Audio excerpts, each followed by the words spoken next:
Hi. Oh, fine. Go ahead. Hey, everyone, and welcome to Off the Rack. I'm Tiffany. I'm Sal. And this is the comic book review show where we take the books that came out last week. We talk about them. We tell you what you thought about them.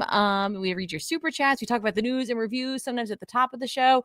And then at the end, we tell you what we're excited for that's coming out this week. Yes. That's my version of the opening. Pretty good. Also, I just wanted to catch you off guard. There's a saying about shoes and feet. Yes, indeed. Though I don't know it, unfortunately. I'm unfamiliar with idioms. But yeah, so normally there's some news. There isn't a lot right now outside of just like, we're talking about Batman Deadpool, and that was pretty huge. Heck yeah. Yeah, I'm trying to remember any like hard-hitting, interesting, exciting news that's been in the world of comics, and it's not really great. I did see something taking over like social media a little bit. People are using this like AI feature to create like more comic accurate superhero costumes, but really what they're doing is they're just recreating like old superheroes like Tobey Maguire and stuff like that, and like what would they look like right now, or how would they look in the Secret Wars movie. There's a lot of like Secret Wars spoilers that have been released, and they're just fake, like they're just AI. I love this world, and it's just great. Like I'm and people are like, oh, like it's awesome, it's not fair that artists are gatekeeping us, and I'm like, oh my god. All right, yeah, you want to talk about that? Because it's not that. Let me tell you, anyone who says that to you, ask what they do for a living, and then ask if they think that someone else should be able to not do the work they've put into what they're doing to be where they are, right, and just get what they have, because that's what you're saying, right? Like that's what you're saying. You don't want to put the work in that has been done by artists to get where they are. And you think that that's gatekeeping. Well, because I don't value or understand where art comes from. So I just assume that it's like a natural born talent that has no like it's roots in effort. I'm sure that scientists have figured out that there is something somewhere, whatever, that maybe like, but it's just like anything when it comes to like an athlete or a musician or a doctor or someone who can like natural proficiency in some things. Yes. But still have to put in the work in order to be that thing. And that's what it is. Like they think that that's just what, like, oh, obviously they just have secret things that they use. They just have these secret things. And that's the thing about use it and they make the any art of the discourse that we have that hoves into the view of this show or this industry. It's always that they're worried that there is some secret, whether it's YouTube or it's comics or it's art or it's anything. Like it couldn't be that I need to put more work into it. It couldn't be, it has to be some secret cabal, and that's or some kind of a secret trick. What it is. It's like, you want to get better at it, do it more. And it's because it's not like, it's not fair to say that if you do the work, you will be rewarded. Because it used to be that's the case. Like that's what like pithy thing we used to say, or our parents said to us, and it's not necessarily true.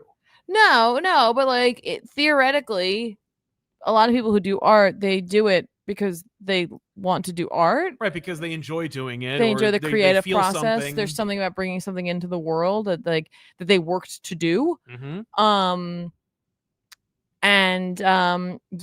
So if you practice, if you take the skills and you practice and you learn and you study, right? I mean, inherently you will do better. You're going to do better, and hopefully you'll come to a place that you're happy. Yeah. And that's really what it is. It's about like contributing to the world. Yeah.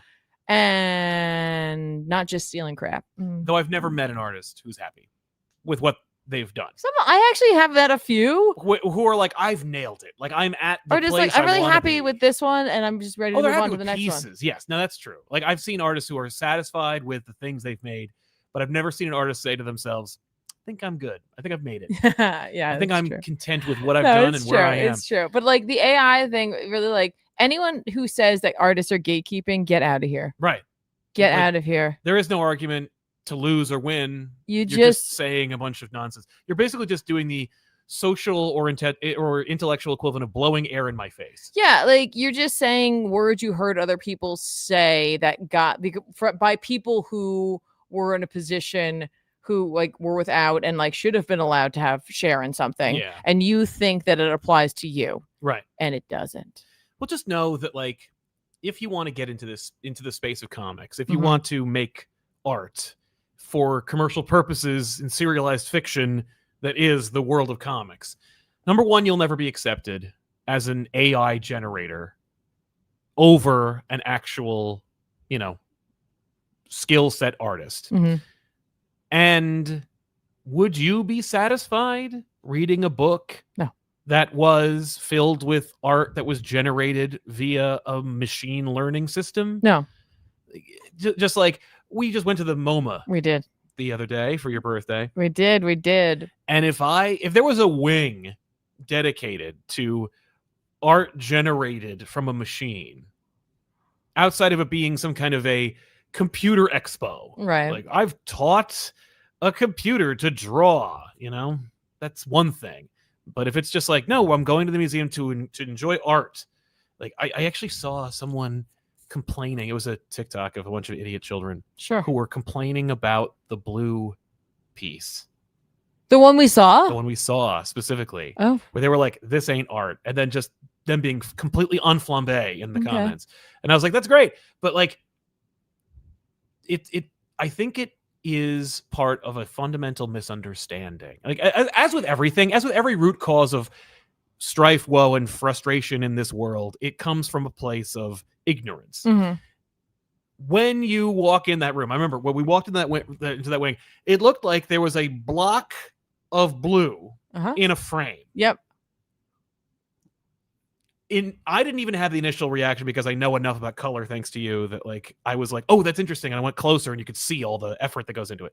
But if you don't know anything, if you don't care to know anything, or if you don't have a good guide, you look at that and go, that ain't art. That's just a color. Right. All right. But then you get closer, and that's kind of the point of going to museums. But like you go there and you look and you can see that like you can't just achieve that kind of blue by just taking blue bear paint and going, and then I'm done. It's not the same thing. Right. Just elaborate a little bit for me, just like what the effort is, like what the work is to make that shade. So, I mean, like, honestly, if you read the placard, it's actually made by dry pigment because it's very difficult to make a solid color, just a solid tone. It's very difficult to do that as a human being. Mm-hmm. Like artists who practice in watercolor, for example, will like practice and practice and practice and practice in order to get a solid wash. Right. That's just one color. That's one like value of the color as opposed to being different values because you're dealing with water and pigment and it's mixture, right? Yeah. So to do something like that, and obviously, like we're talking about art as it was like changing through the years in like the 50s to 70s, right? So it was like it was taking a new shape and it was saying new things. And I don't know a lot about that particular piece, but I will say like, it's striking and it makes you stop. Yes. And you have a conversation about why the artist did this. And you have a conversation about what did the rest of their collection look like? Did they do other things? Did they only do this? What led them to this? Mm-hmm.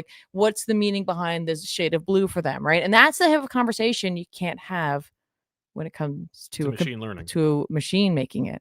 Yeah. Right. The machine doesn't think. The machine doesn't care. The machine isn't having a bad day. The machine isn't reacting to the purpose by the machine doesn't exist.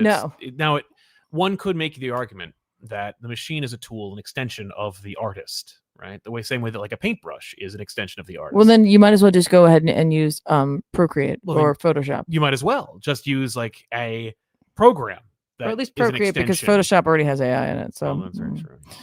But yeah, but it was interesting because it's always going to be a conversation, unfortunately, and it's always going to be there until the bubble bursts. But even then, people are still going to like use it because it's free. The conversation, though, like the issue I have is no, stop. You're just stealing. Right. And B, don't act like artists are gatekeeping. You have any amount of ability to learn. Yeah.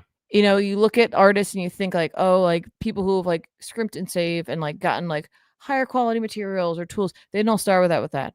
Most people started very similarly. Whatever pencil and paper you could find. Yeah.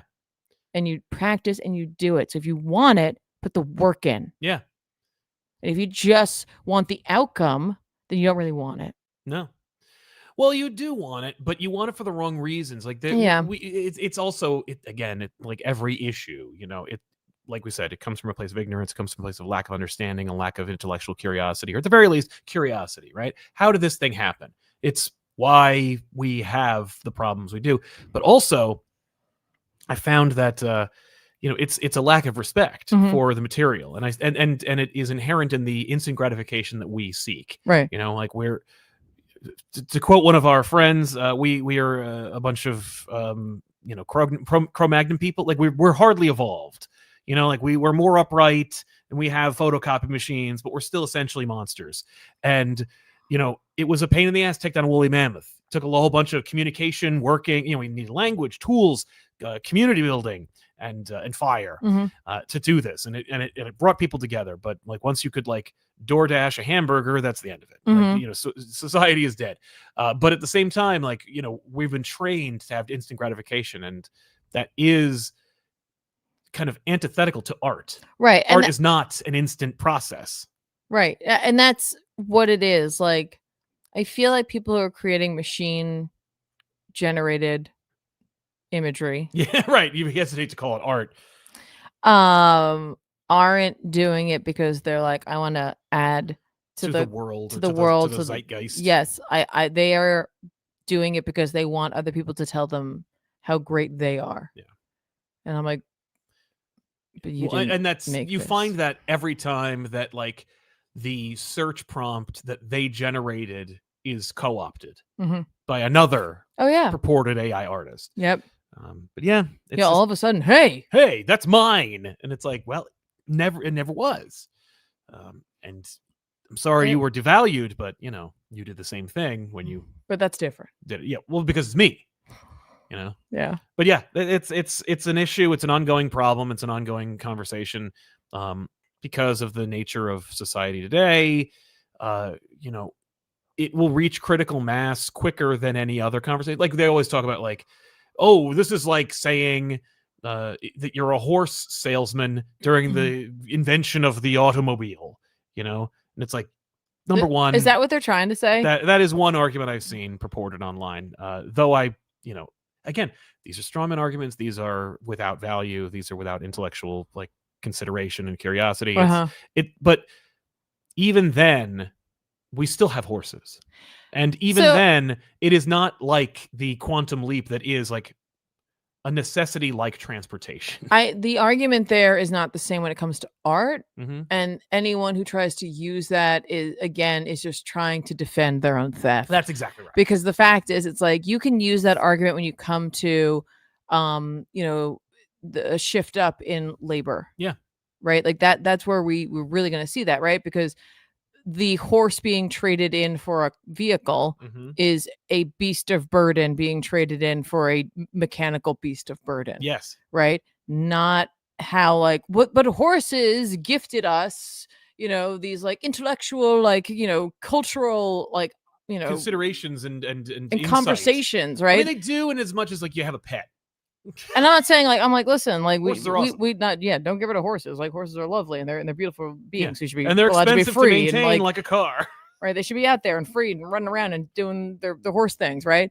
But it's not the same thing as like trying to be like, well, AI imagery or like machine imagery is going to kill artists. It's like, if it does, it'll be because you murdered them, right? Not because and you like lowered physically. The bar of people's interest, like right. Also, like you will have like it's. Without artists making things, what will you steal? Right. Well, eventually you'll just be stealing from yourself. And I believe truly that if we were generations removed from that, if we just encourage that kind of, I don't know, expression or at least consumption of media, it'll be like back in the day when you needed another copy of something, most business places had a photocopy machine. Photocopy machine, you put a paper in anyway. But like, I'm making a joke, but it's gone on. But if you make a photocopy of a photocopy, it will be worse than the original. Yeah. And it will degrade over time until you eventually have something illegible. And I truly believe that if you generate a pop culture of recycled, rehashed, regenerated ideas or imagery, you will have an ultimately illegible product. Like you are like, and we have it now. Like there are sequels to movies or reboots and stuff like that where I've seen it and I'm like, this isn't even really a movie. Like this has nothing to say. Sure, yeah. And it's not even like it resembles its original thing because you've completely lost the plot when it comes to what you're generating. I agree. And And yeah, if you have machines stealing from itself, Yep. you're only going to get like more six-fingered people. Yeah. Anyway, the long and short of it is go to a museum. You know, and find one. Like, I know like money is tight, and so hopefully you can find one that is within your budget. Yeah. You know, because it used to be certain like government funded supported museums, it was a suggestion what you paid. Now it's less of a suggestion, but a lot of them have like a day where it's just like you can come in. I think it's like free. Yeah. It's worth it. Go to a museum, even if you're like, I don't know anything about art. Who cares? What do you like? That's what you're gonna find out. Like, we ended up going all the way to the top. There was an exhibit there. I was like, I don't know this artist. I really had wanted to check out the other floors, but we were like, we're here. Let's look around. And like, there was honestly some really interesting stuff. It was like, you know, it was a lot of sculptural. Yeah. But there were also like some like pen and ink pieces. And that was where I was like, ooh, like I really enjoyed that. Ben had a really strong reaction to the artist's like sculptural like wire work and such things. Yes. And I actually found that like they had pieces hanging from the ceiling, and I was more interested in the shadows cast on the floor by them. Like, it was just a really unique experience, because this was like an artist that I was like, I know nothing about them. I'm just here to take in like a new body of work. Right. Something I would never normally seek out, which is another like conversation for another time, which is that like we need to it used to be, because of the like lack of options. And when I say lack of options, I just mean, you know, fewer distractions, that you were exposed culturally to things that you wouldn't normally expose yourself to. And you tried things out. It was, sometimes you didn't voluntarily do it. You know, you're watching TV, the show you were watching changes to another show. The batteries fall out of your remote control, and now you're too lazy to pick that up, and now you're watching a show you would never elect to watch. This is obviously a fictitious scenario, or at least one that's generated from The Simpsons. But like, the point being, people, you know, you go to a friend's house or a relative, and you're bored out of your mind, and the only thing they have is this tape you would never electively watch, but now you did, and it changes your perspective, or at the very least, it challenges your perspective. Yeah. This is less natural than it was. Yeah. Only a few short years ago. And so now we need to effectively elect to eat our vegetables. Yep. It didn't used to be, and it's not too dissimilar from growing up, where it's like you're sitting at your table, you're a captive audience, and more or less a captive of, you know, your family. They made an array of things. If there was advantage, they were able to have like a variety of foods, hopefully that were, you know, of a multitude of origins: vegetable, animal, mineral, etc. You got your veggies because someone else was looking out for you. Eventually, you will be up to your own options, and you could theoretically eat ramen forever, or you could have mac and cheese until you die. It'll be sooner than if you had not. But you have to elect to make those choices. Yeah. You have to do the same thing when it comes to cultural exposure as well. No, it's true. It's easy to like create a bubble, and it's never been easier. And corporations and cultural, I don't know, luminaries of the era are looking to curate your experience in exchange for your data. But like, it's just, that's a lot. We gotta work harder. It's there's a line, it's not necessarily related, but it does apply, from TNG. Picard is always, you know, my source of your inspo, moral navigation. But to paraphrase, he says, vigilance is a price we have to continually pay. Yeah. And no, for sure. It's exhausting. It's exhausting to be informed. It's exhausting to expose yourself to things when you just want to sit down and tune everything out. Absolutely. And just watch the same thing you watched over and over and over again, or read the same thing over and over again, or just check back in with a character that you only really care about outside of like anything else. And yet, you know, we need to challenge ourselves. Yeah, you do. And, you know, we learned something too. Like when we went to the MoMA, it turns out they have like two tiny small rooms. They're two tiny little galleries. They are free. Right. You walk in and you can just go in. You just go into those two galleries. Mm-hmm. One was artist choice. Essentially, there was an artist, and what they did was they cultivated an exhibit of like all different artists' work. So that was like kind of fascinating, and it kind of, I think, went into like why each piece was chosen. It just kind of exposed you to a lot of artists and a lot of different styles of art. And the other one was an exhibit about the Nagakin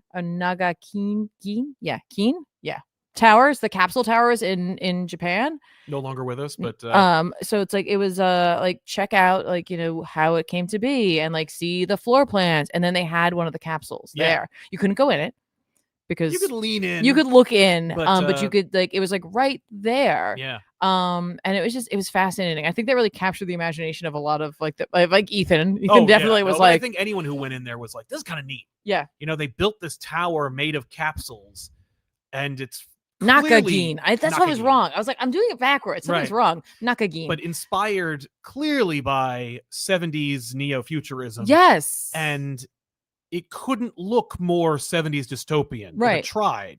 But that was not their intent, nor was it their focus. They were like, oh, this is going to open new doors and create opportunities. And like it was almost immediately dated the second they built it. Oh, sure. And it was like this interesting sculpture in and of itself in the very cemented skyline of that Japanese city. Yes. And so that's awesome, but also like the work that went into it. And then you go like, it reminded me very much of like people who like sci-fi crap who get those books that have like the blueprints of the Enterprise. Yes. Like, things that would never exist. Yes. You're pouring over blueprints of things that you'll never be able to build and that no one could ever or did. They have them. They have not only that, brochures, marketing, like how they were like gonna sell it. They had like they had a great fly on the wall video of them at the board meeting talking. And number one, it's amazing to see all the leisure suits. Number two, it's amazing to see every single man in the room was smoking. Yes. Number three, they all had like the Butch Cassidy or the David Byrne haircut, but like just all these Japanese business people being like, I've got plans, baby. And it's like, you don't even know how failed this is going to be. But it wasn't though, because it's also what led to like capsule hotels. Yes. So, which are still a thing. Yep. So there was part of it, but it was fascinating for me. A big part of it was on the wall. There were stories of people who had owned them up until like 2020. Yeah. Right. And then the reasons why they liked these, like owning these capsules, like these places to go, and how like a couple people use them as their office. Like one used it as their office, and they're all in Japanese. They had subtitles, and they had these little like individual speakers you just held up to your ears, which matched entirely the style of technology from the 70s component. And like Ethan and I were just going up and down, like just listening, which is funny because I'm listening to Japanese people speaking. I don't know what they're saying. I don't know what they're saying, but I wanted to hear their voice, right? Yeah. So it's like someone had it as an office. Someone had it it's like an art because gallery. she was a DJ. Oh yeah. And so it was her practice DJ space. This couple owned one as a second home, and they loved it. They're like, we love how tiny it is. We love just how like you have to keep everything minimal in here. It was just spectacular. Yeah. And this is free. I wanted to see that exhibit. Yes. And I was like, wait, this is free? I could just go. I could just do we could have done this at any time? Yes. Damn it. Not like we needed to squirrel together $28, but still it was like no, but that's the thing. That's what I'm saying. Like that's where like when people are like, or does gatekeep things? Well, you know what? That two galleries, they're not gate kept. No, right? And there are days when it's not expensive, and you just go and you just you find the time, hopefully, or you just go to the free ones and you check it out. Or like they have online resources to see them too. I will say there is something very spectacular about seeing certain pieces that in person, and finding out if you have the same reaction to them. And then just there is something also to me about wandering around and then coming face to face with something you don't know, like you've never seen this piece before, and there's something in your brain that just clicks. Yes. And you immediately are just drawn to it. You don't know why. And maybe you just still don't know why. Yeah. But you just stand there. Right. And you just can't help. You're just looking and looking and looking and looking. And you realize like you've just been there for like minutes. Yeah. And you're like, oh, I should just looking at the wall. Yeah, just looking at a wall. But it's like, obviously the MoMA has the persistence of memory. It's the Dali, which I'd warn everybody. It's like this big. Yeah, it's like a postage stamp. It's tiny. It's super tiny. Which is not indicative of Dali's style. It wasn't like, oh, he only worked in miniature. No, I just was like, before I had seen it, I was like, I thought it was going to be Lard. I made sure Sal got to see Starry Night. Thank you. Because that is like, it's something to see. It's like, you cool. should see it. But it's wild because the other thing a museum is an opportunity for everyone to practice self-discipline. Yes. Because yes, there are people there. There are security guards. There are people, but they have a lot of room to look at. You have to monitor yourself. You have to make sure you're not standing too close to things. You have to like be aware. Yes, you need of to you and of your you place in the yeah, world. and it's just such a like fascinating experience. I also finally got to see all of the water lilies, so that was spectacular, huge, just gorgeous. And I could not believe how drawn into that one pollock I was. Yeah, like you found like you and like Ben, I think, like loved that bigger one. Yep. Like just were like, or was it you and Ethan? Either way. It doesn't matter. Just so taken by it. And for me, it was like she wolf. I like literally, I was just great. like, I was just standing there. I was like, neat. And then I just kept standing there. And then like I was there so long, you guys cycled through it. That's I was like, all right, I gotta move on. I have to. Well, the other thing is like it to bring it to the world that you know, the world that you're here for.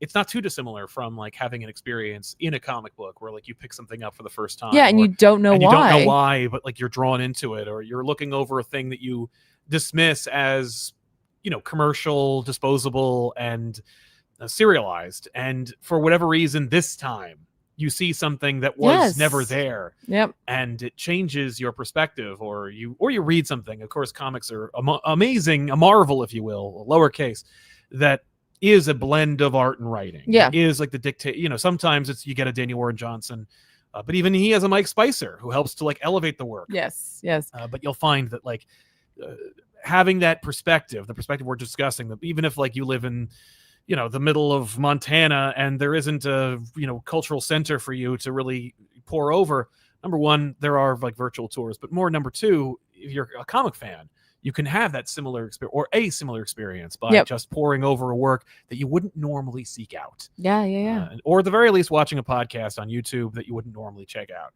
So hopefully you did, and we do appreciate that little corner of the world where we talked about art for a minute. Yeah, now let's talk about comic books. Now let's talk about some comic books, which are nothing like art. Because a bunch of them came out. Before we jump into the books that came out last week, really quickly, I want to say, I finally read Power Fantasy. Yay. It was amazing, and oh my God. Yeah.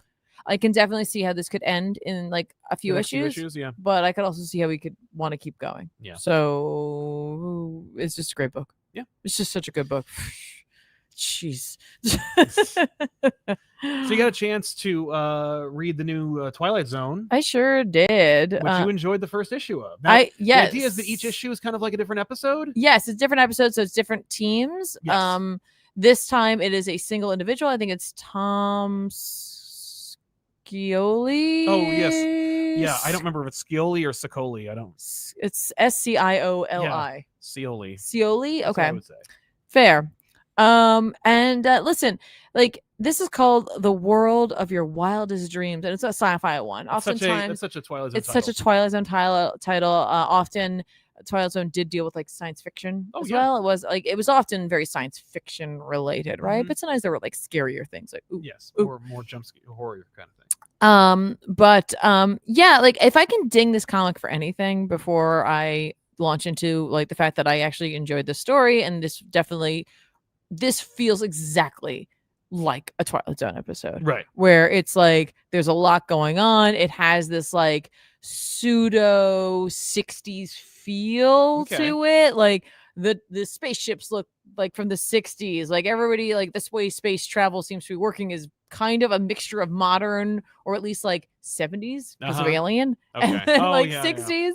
But the whole thing very, very Twilight Zone feeling. And at the end of the issue, and at the end of the day, I actually really enjoyed the story. Yeah. But I will ding this for the fact that I love when an artist does writing art, all of it, but maybe it's okay to get someone to do your lettering for you.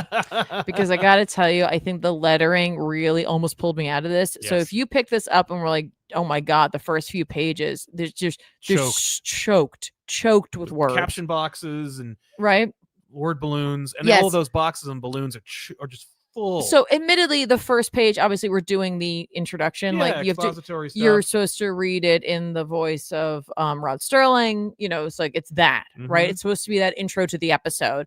But then there's like a whole set of conversation pages in which like the panels are so like tight because of the way they're laid out.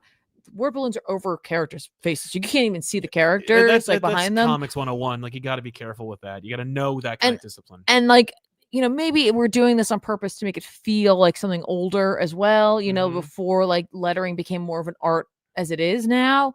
I don't know, because it definitely loosens up and gets a little bit better. But like for me, I was like, oh boy, I'm in it now. Like, I don't know if I want to necessarily jump into this. Yeah.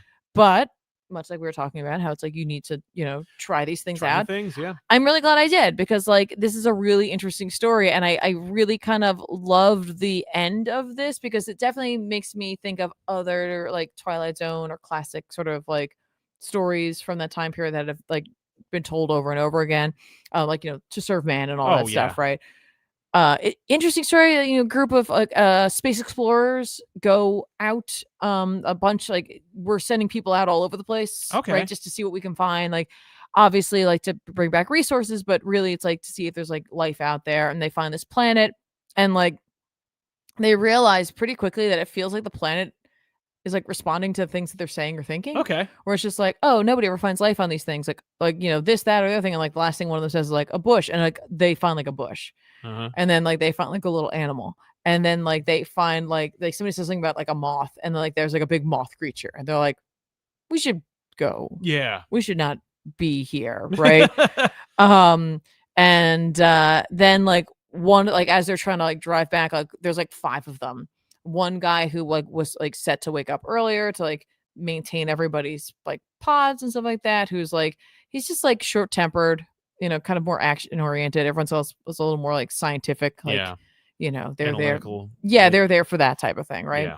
But like he sees like 2 aliens. One's like has like sort of looks like a woman, and like she's like being beaten. Oh no. And like he's like, hey, stop. And they're like, what was that? And he's like, I don't know, it made me think of like this like thing that happened when I was a kid with my dad, like, you know what I mean? It's like all this stuff. It turns out it's all about mental health, and it's like they're like, this planet, like they like the aliens there's like a whole bunch of different like aliens you see, and then it turns out they all have like one cohesive look. It's really interesting. And they're just like, yeah, a lot of people, like a lot of other like beings have stopped here, and like we're here to like help you.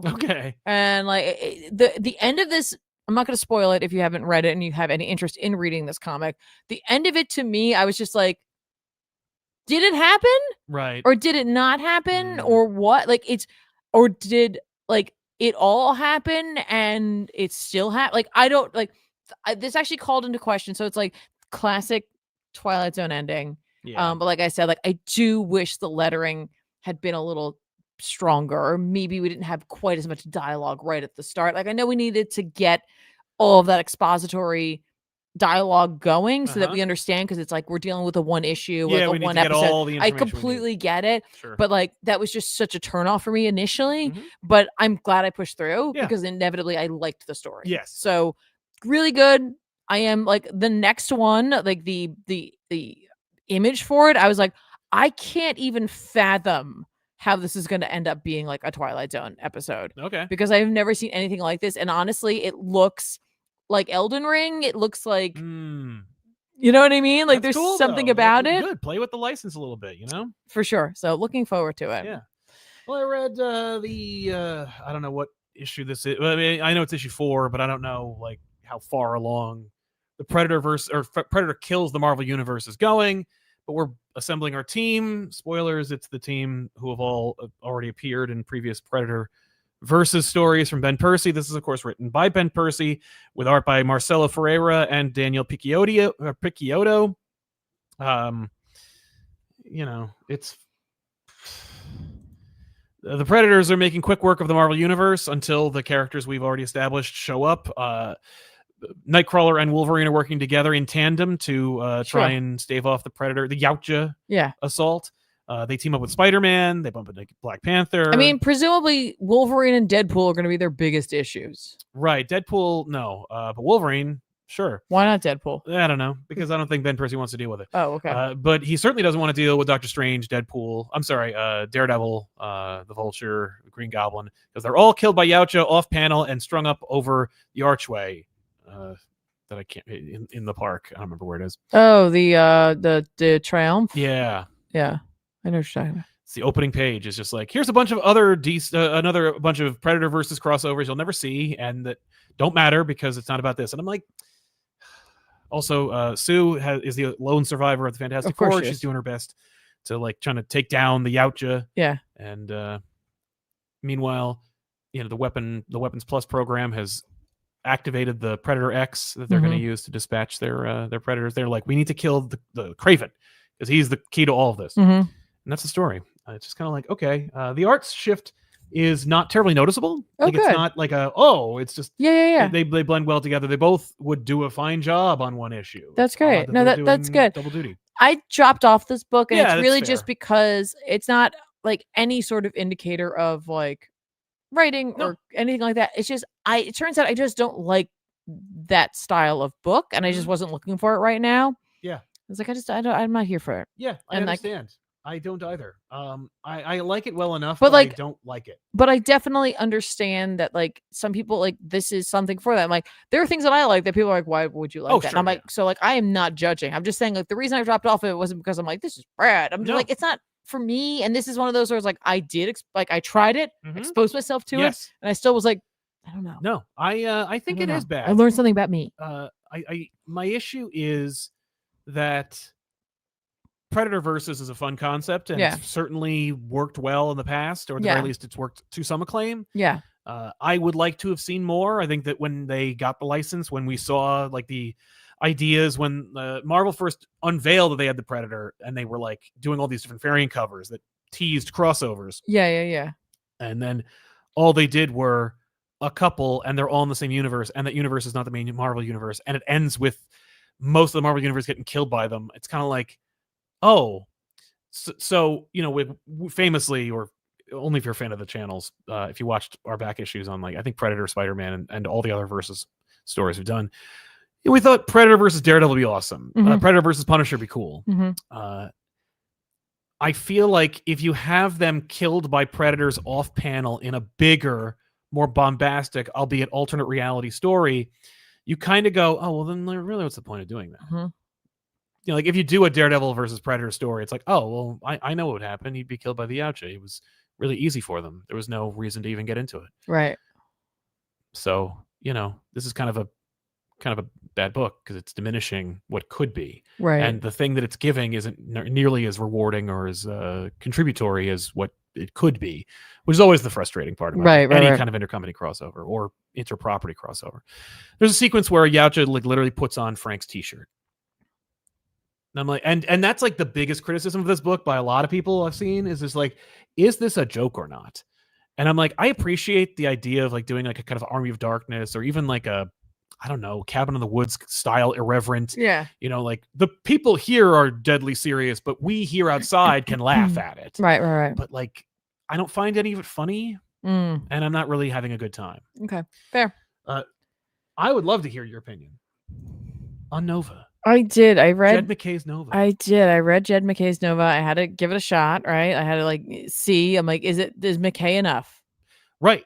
For me to are you a ride or die Jed McKay fan? I don't love that concept, right? Because it's like I clearly don't read his team books. Well, they're not good. But like Nova Centurion, written by Jed McKay with art by Alvaro Lopez, dropped, and I thought I would give it a try. I had to check it out and see, is this a character I can get into? Because famously, I like things in space, right?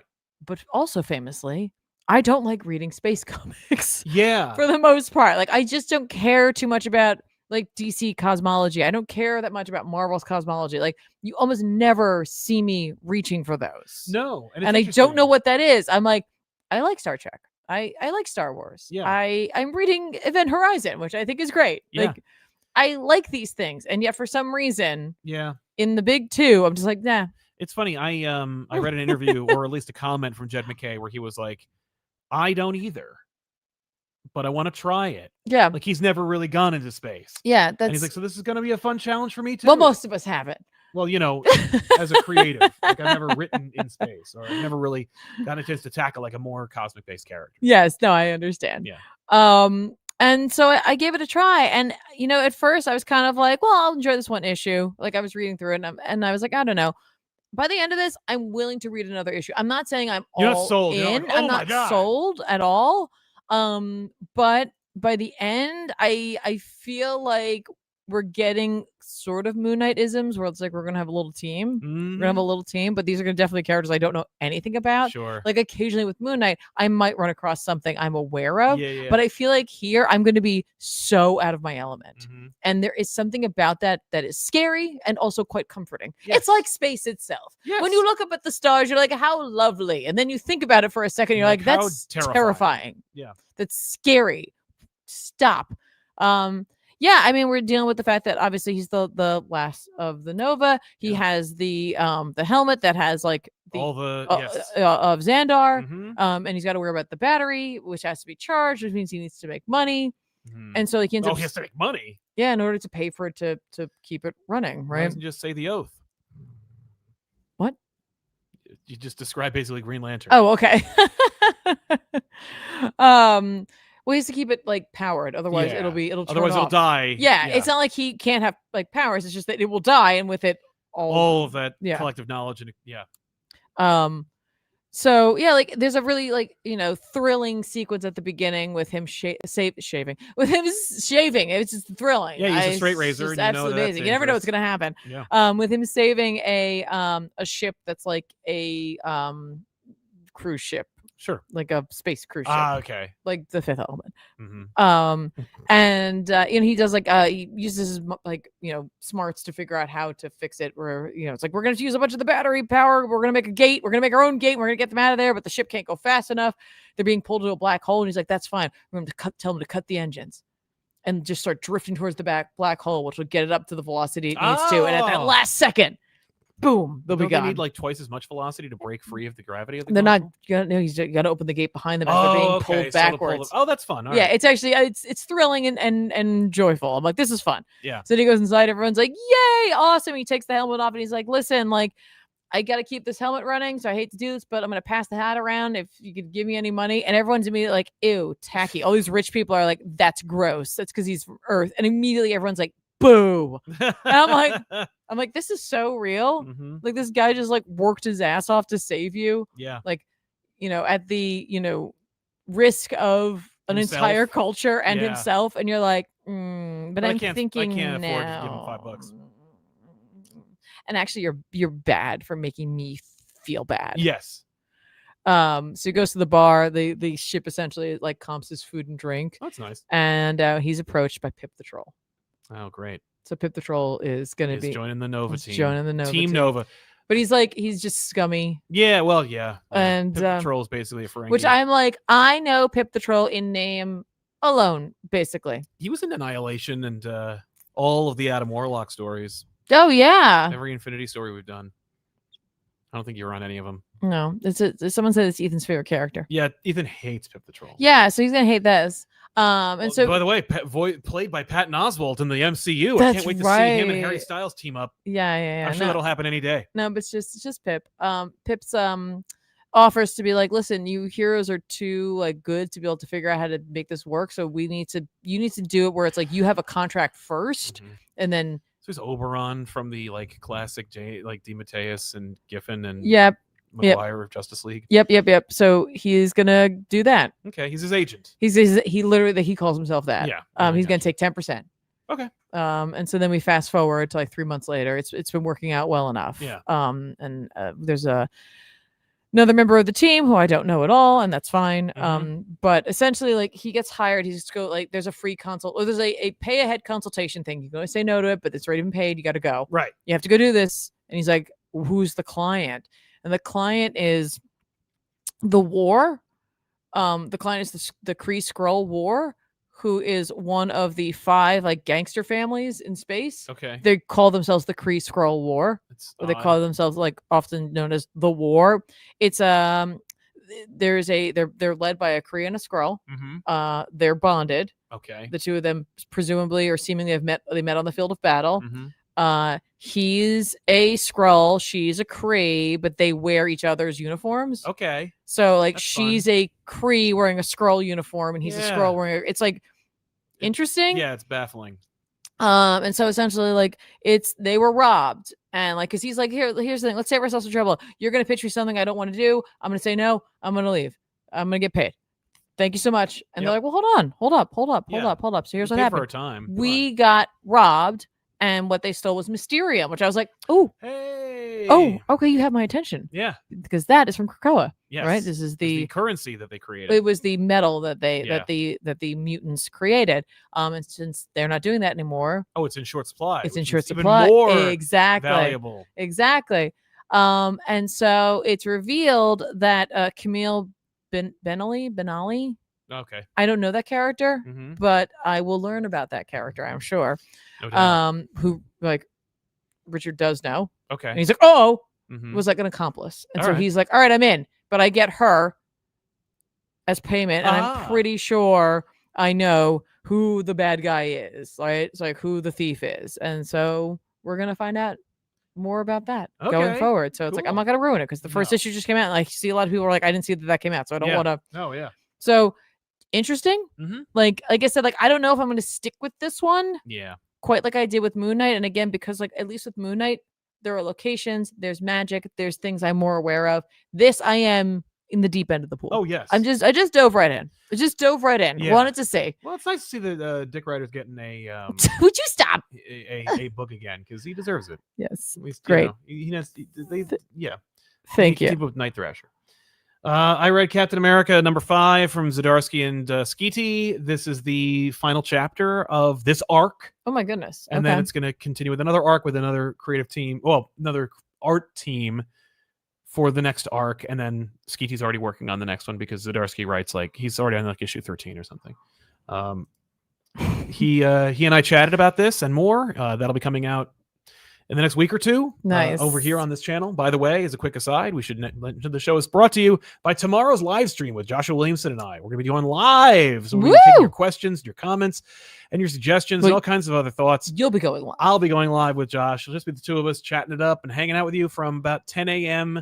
Pacific to 1 p.m. Eastern till probably about 3 or 4. That's awesome. Yeah. So it's going to be a big epic live stream, chatting it up, hanging out, and with you guys, and we'll talk about all kinds of stuff. I love it. So hang out and check that out. If you're interested in already like getting that link, it's actually pinned in the chat right now. I see it, so you can check that out there. But stay tuned. I'll make it live tomorrow, so you'll get a push notification. Yeah. If you click the bell for notifications, so you know when we go live, which of course is usually Mondays here on ComicPop Returns. Anyway, so yeah, chatted with Chip, and that'll be coming out later. But Skeety's art is fantastic. It's kind of bleak. This whole series has been really bleak and kind of dark, especially since like we played with the whole sliding time scale for Cap. Now Cap has woken up post 9/11 because it was 20 years ago, and oh really? Yeah. So now we're saying like Cap never knew. Like he went in the ice before the towers were built. He came out of the ice after the towers were already destroyed. And I'm like, I don't agree with that. Wait, this is current continuity? Yeah. Oh. Yeah, that's what they're saying. So he wasn't World War II? He was in World War II. And then he goes in the ice. And then when he comes out, he came out like, in like 2005 or something. Oh, okay. Or 11? Okay, no, it's like 2010 or something like that is when he came out. Okay. Sorry, I misunderstood that entirely. Yeah. The sliding time scale is weird, and Marvel's like approach to it works for me sometimes. Not like this. The idea is that like while Cap was still in the ice, the U.S. government created yet another John Walker-esque character. There's a post 9/11 Captain America, and there's two stories. There's the one where he's established, and Cap is sent into Latveria to deal with Doom, like on one of his first missions. He's invited to join the Avengers as he did originally, but he rejects them and instead just like re-enlists and like does missions for America. And it's super bleak, and it's super dark, and it's super relevant, and it's super like, I don't know. It's not fun. It's not fun to read, but it is poignant, and the art's fantastic. And it is cool to see Cap fight Dr. Doom. Like you get those moments with Chip knows, like you could feel like Zdarsky's like, I want to say something about like today and about America, and he's not gonna make Cap a straw man to do it. Like he's not gonna make Cap look bad. It's not like, oh, Cap's the problem. It's just that like everything else is, and the new Captain America is just so messed up, and he's so traumatized, and he's just like not ready for the job. And we see like him kind of like get his job, get crazy, and then now he's sent on like the mission with Cap back in the day, and Yeah, it's a fun flashback story. It's interesting to see, like, this story between the stories where it's like, yeah, when Cap got it thawed out, it was by the Avengers. Right. And you think, oh, he just joined up with the Avengers immediately. But no, there was a period where he was sent to Latveria to like save some hostages, and actually it was an assassination mission, and actually Latveria and Doom were installed by the US government, and actually, all this other stuff. And it's like, oh, and so Cap is so disillusioned by like, current America, and it's like, or current America, I guess 2010s America or whatever, that he's like, you know what, I can't do any good here. So he like joins the Avengers instead. It's like, oh, okay, that's how that works now. It's an odd book.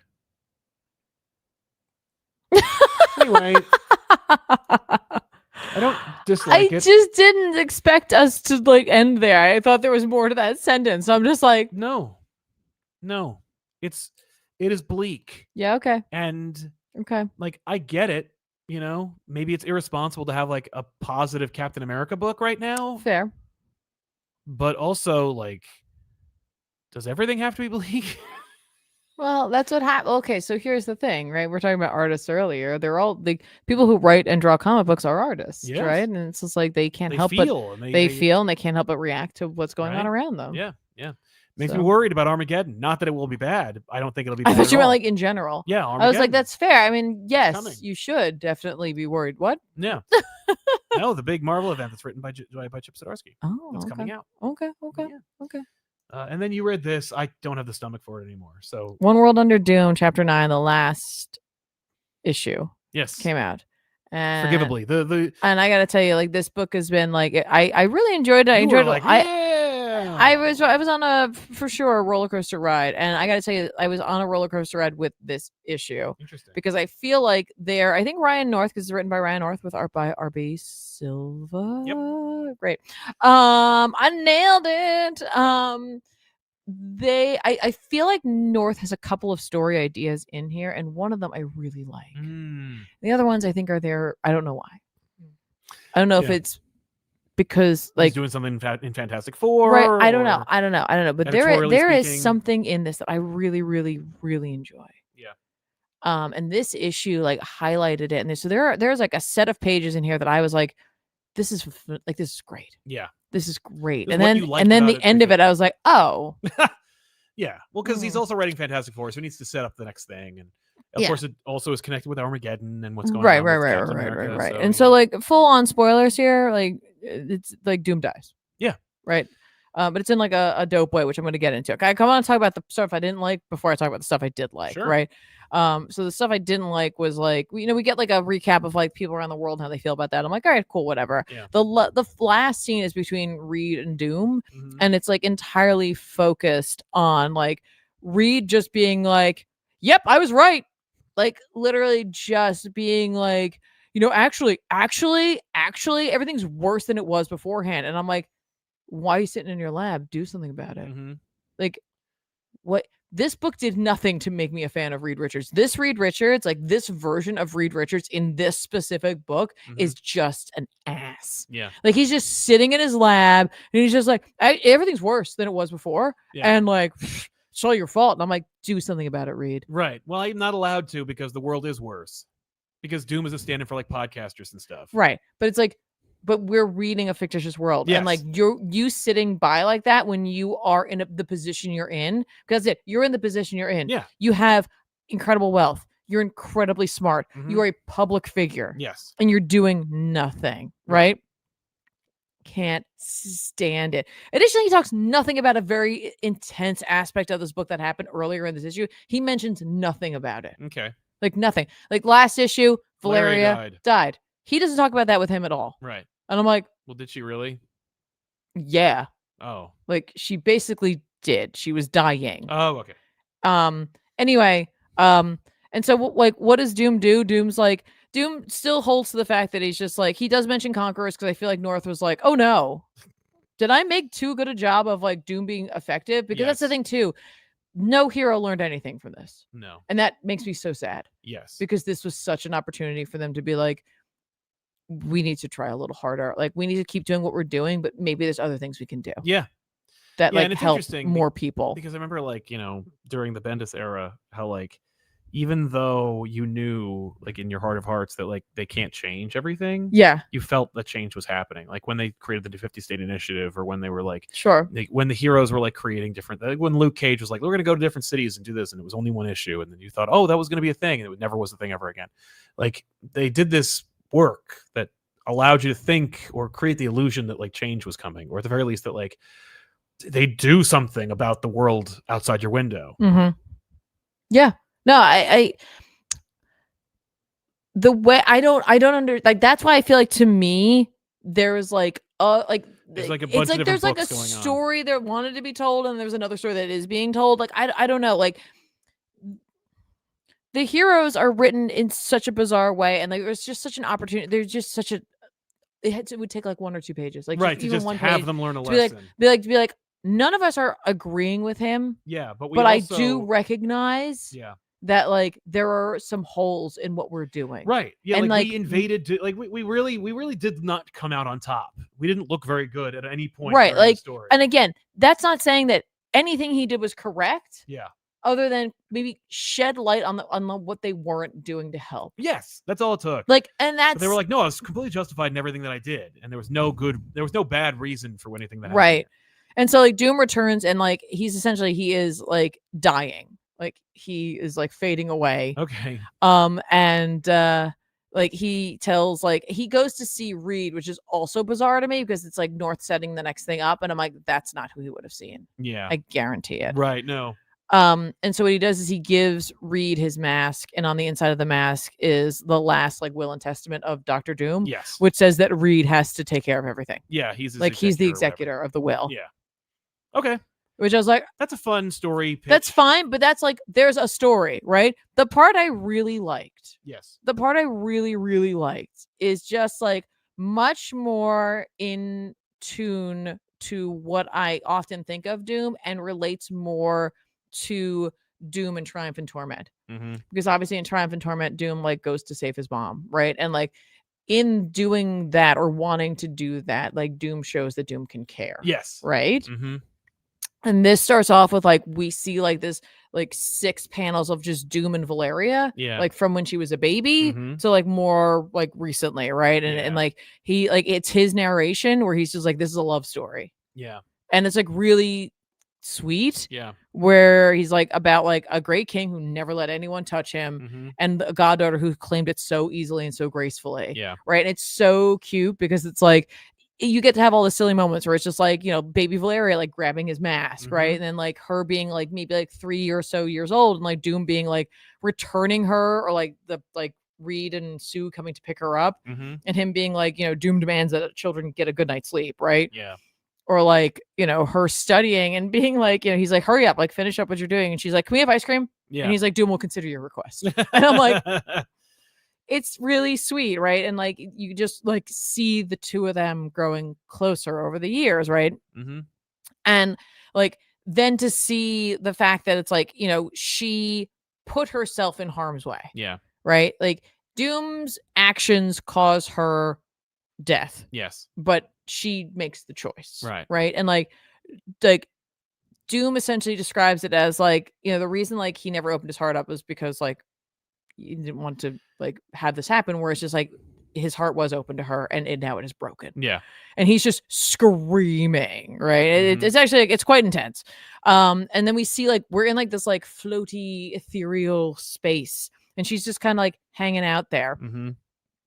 And like the like we don't see her yet. It's just like, I'm too old for fairy tales. And he's like, I know, but there's power in story, and so we're gonna move on here, right? Because it's like this is what's only thing that's holding you together at this point right now. And like we watch him like literally like her leg had been like cut. Yes. And so like he grabs it and he starts to like heal it back together, and like he's just like, he refuses to let this go. And we see Reed and Sue, but they're like over there, and like they're like in anguish as like he puts them in a bubble. But I'm like, this is like, there's been moments here, and like they took no action, right? And obviously it's like, I'm not gonna critique parents in their agony. This book to me makes it feel like they clearly like Richard more. Yeah. Or no, oh, Victor. Yeah. No, the little one. Oh, Franklin. It's too many names. I can't handle it. That they clearly like Franklin more. I don't know. Oh, That's no. what it No one feels likes like. Franklin No, but Blue. it feels like that sometimes. Mhm. Like, where they're just like, they're like, well, whatever. Yeah.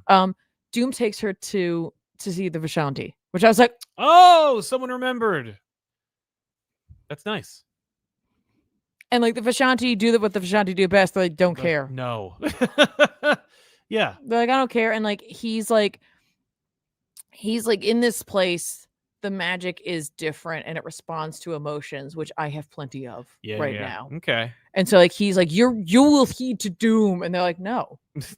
And so he moves to a high, like he's like, I want to see your manager. Right. He basically, I want to see your managers them. And he goes to the Living Tribunal. Okay, great. And the Living Tribunal's like, you shouldn't even be here. Why? How'd you get this number? Yeah.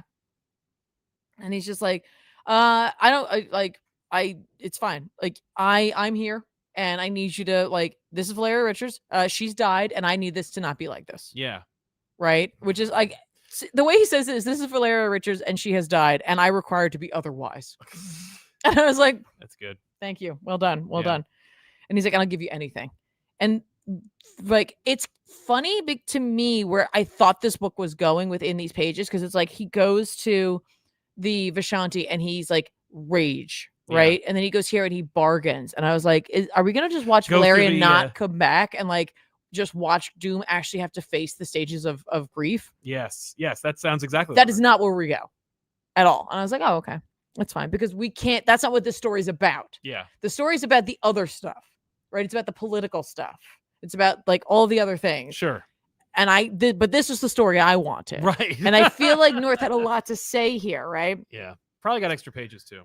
But so essentially like the Living Tribunal is like, bargains require you to have something and you have nothing. Right. And like he's like, no, I do. I've got, trust me, I got plenty. Right. Like, well, I'm the Living Tribunal. I can look right into your soul and I can tell you do not. Right. Well, he's he's like, I get it. Like, because like the Living Tribunal accuses him of like always like, he's like, no, you don't seek justice. Right. He's like, you want to like assuage your guilt. Yes. And Doom goes, totally fair. Yes. But today I seek more. And what I want right now is I demand to be seen fully. And the Tribunal's like, oh, okay. Oh, okay. And so it looks into him and like, it does see like love. They see love and they see like him putting someone else's well-being before his own. Yeah. And they're like, oh, okay. And so a bargain is struck. Yeah. And so like Valeria will be restored and she'll be returned. And she's like, she can see, she's like, you're not the Sorcerer Supreme anymore. And she's like, what did you pay? And he's like, don't like everything. There is a cost. Like, of course there is. Yeah. And I will pay it. Right. And so she's like, you're going to go back to Latveria and only Doom will worry about the consequences. And so she's returned and like, they're like, what happened? Like, I don't understand. Like, her family's like that. Yeah, like, they're like, it's supposed to just being like, I don't care what happened. I'm just glad you're alive. It's yeah, like, they're like, what did he? The story. What happened? And like, and she's like, he did what he promised. Like, Doom saved me because that's what he said. Like, he would do. He'd save everyone, right? Yes. And I'm like, and that's like a dope story. So clearly, the deal, the bargain he created was the Living. He would take the place essentially, and he would give up his life. Yeah.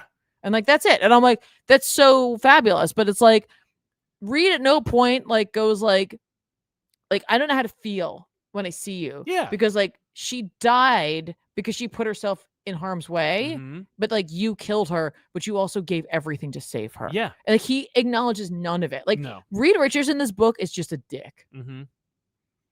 Like I can't with him. I can't. But that story about like Doom, like going to that, I was like, that is so within everything I know about Doom. That is such a like great kind of follow-up to Triumph and Torment for me. Oh, sure. Where it's like, instead of having to go to hell right and to like face the demons and the devils down there, like he's like, I have to fix this now. Yeah.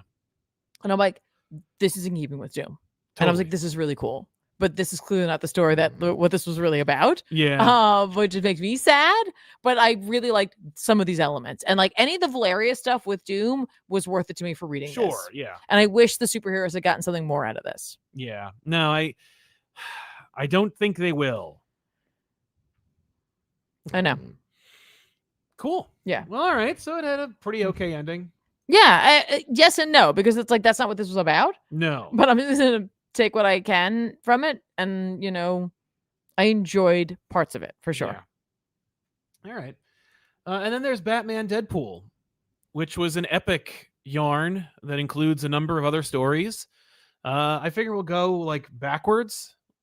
Sure. Like we can talk about Batman Deadpool last as we break down the stories that are contained within. Because there's a lot, and spoilers. There's a back issues episode on it, and we did not get to any of the other stories. We just had time for Batman Deadpool. There's nothing else in there, because it's Grant Morrison and Dan Mora, and it's gorgeous. I exactly what I expected happened. When I first read it, I was like, first of all, Grant Morrison. People are going to say this is better. Secondly, it's Grant Morrison, so there's going to be layers, and there were, and people were acting as you would expect. Like they took random panels and they're like, this is the greatest thing I've ever seen, and I'm like, that's what people do when Grant Morrison comes out with a book that's in the big two. They take like select panels and they go like, this is the greatest thing I've ever seen, and they don't think about it anymore. But yeah, we'll talk about that in a second. For now, let's talk about the rest of them. You know what I mean?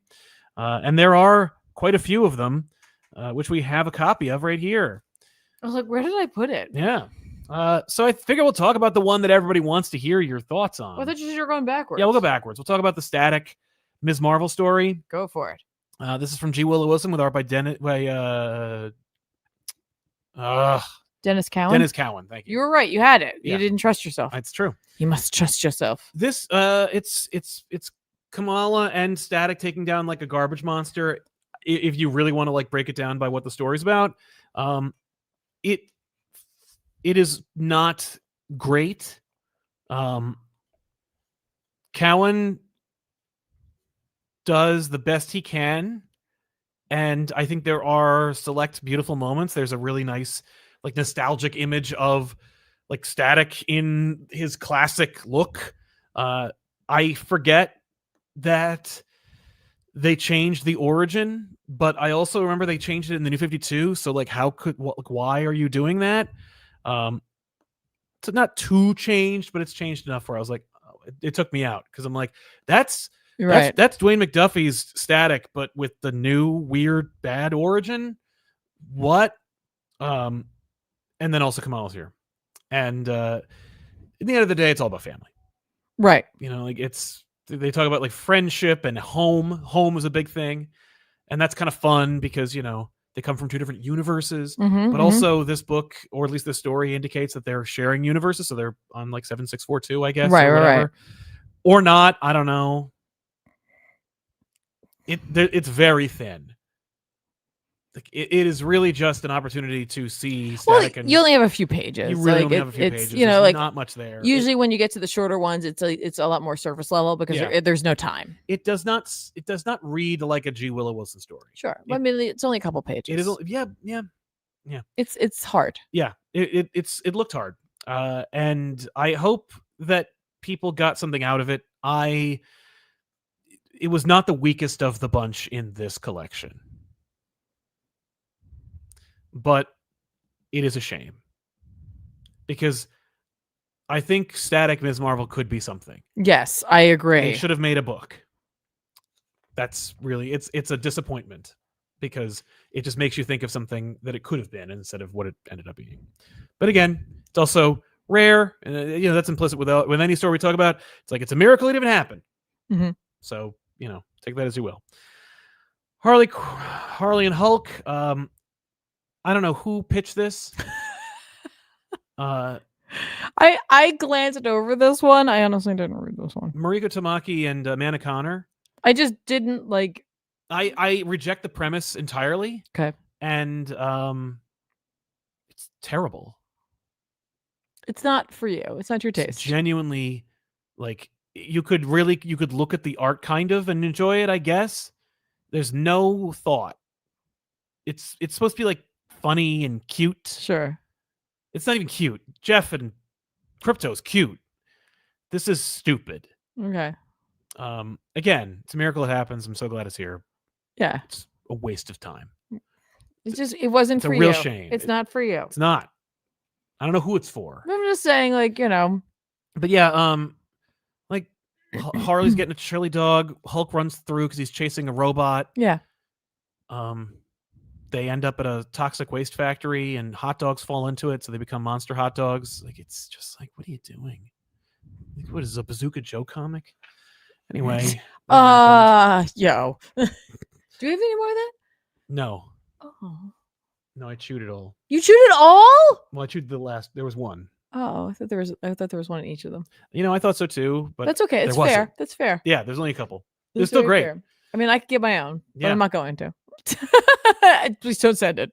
Yeah. Sticks and Snicks. Tom Taylor and Bruno Redondo. Now we're talking. Okay. We're back. Phew. Yes. Laura and Dick are on a mission to recover Gabby. Turns out that Gabby was on her own mission to recover her Wolverine, but ended up getting caught by Killer Croc. Yes. And so it's just an excuse to see Nightwing and Wolverine like do things, and they do and talk. Yes. Great writing from Tom Taylor. Like, understood the assignment. It's highlighting similarities, illustrating differences and contrasts.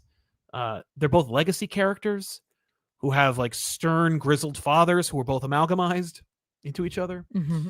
That's right. Right. It is a matchup no one would ever think to pitch, but when you see it on paper, you're like, yeah, okay, that makes sense. Yeah. In a world where you're doing another one next year, and that's why you can't have Spider-Man, like why you can't have Miles in this, I totally get it. Right.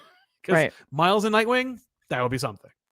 This is also exactly as rewarding, if not more so. It's just in a different way. In a completely different way. For sure. Great exchange between Dick and Laura, where she's like, oh, by the way, like, what are your powers? Like, what do you do? What do you do? And he's like, the best I can, which is such a freaking Nightwing thing to say. Yeah. She's like, oh my God, you're not some guy, are you? Like, you're some guy? Like, I'd have to protect you now? It's great. Yeah, which I appreciate, because you need that to make the line later on hit harder. Yeah. When like they finally find Gabby. Yes. And Croc shows up.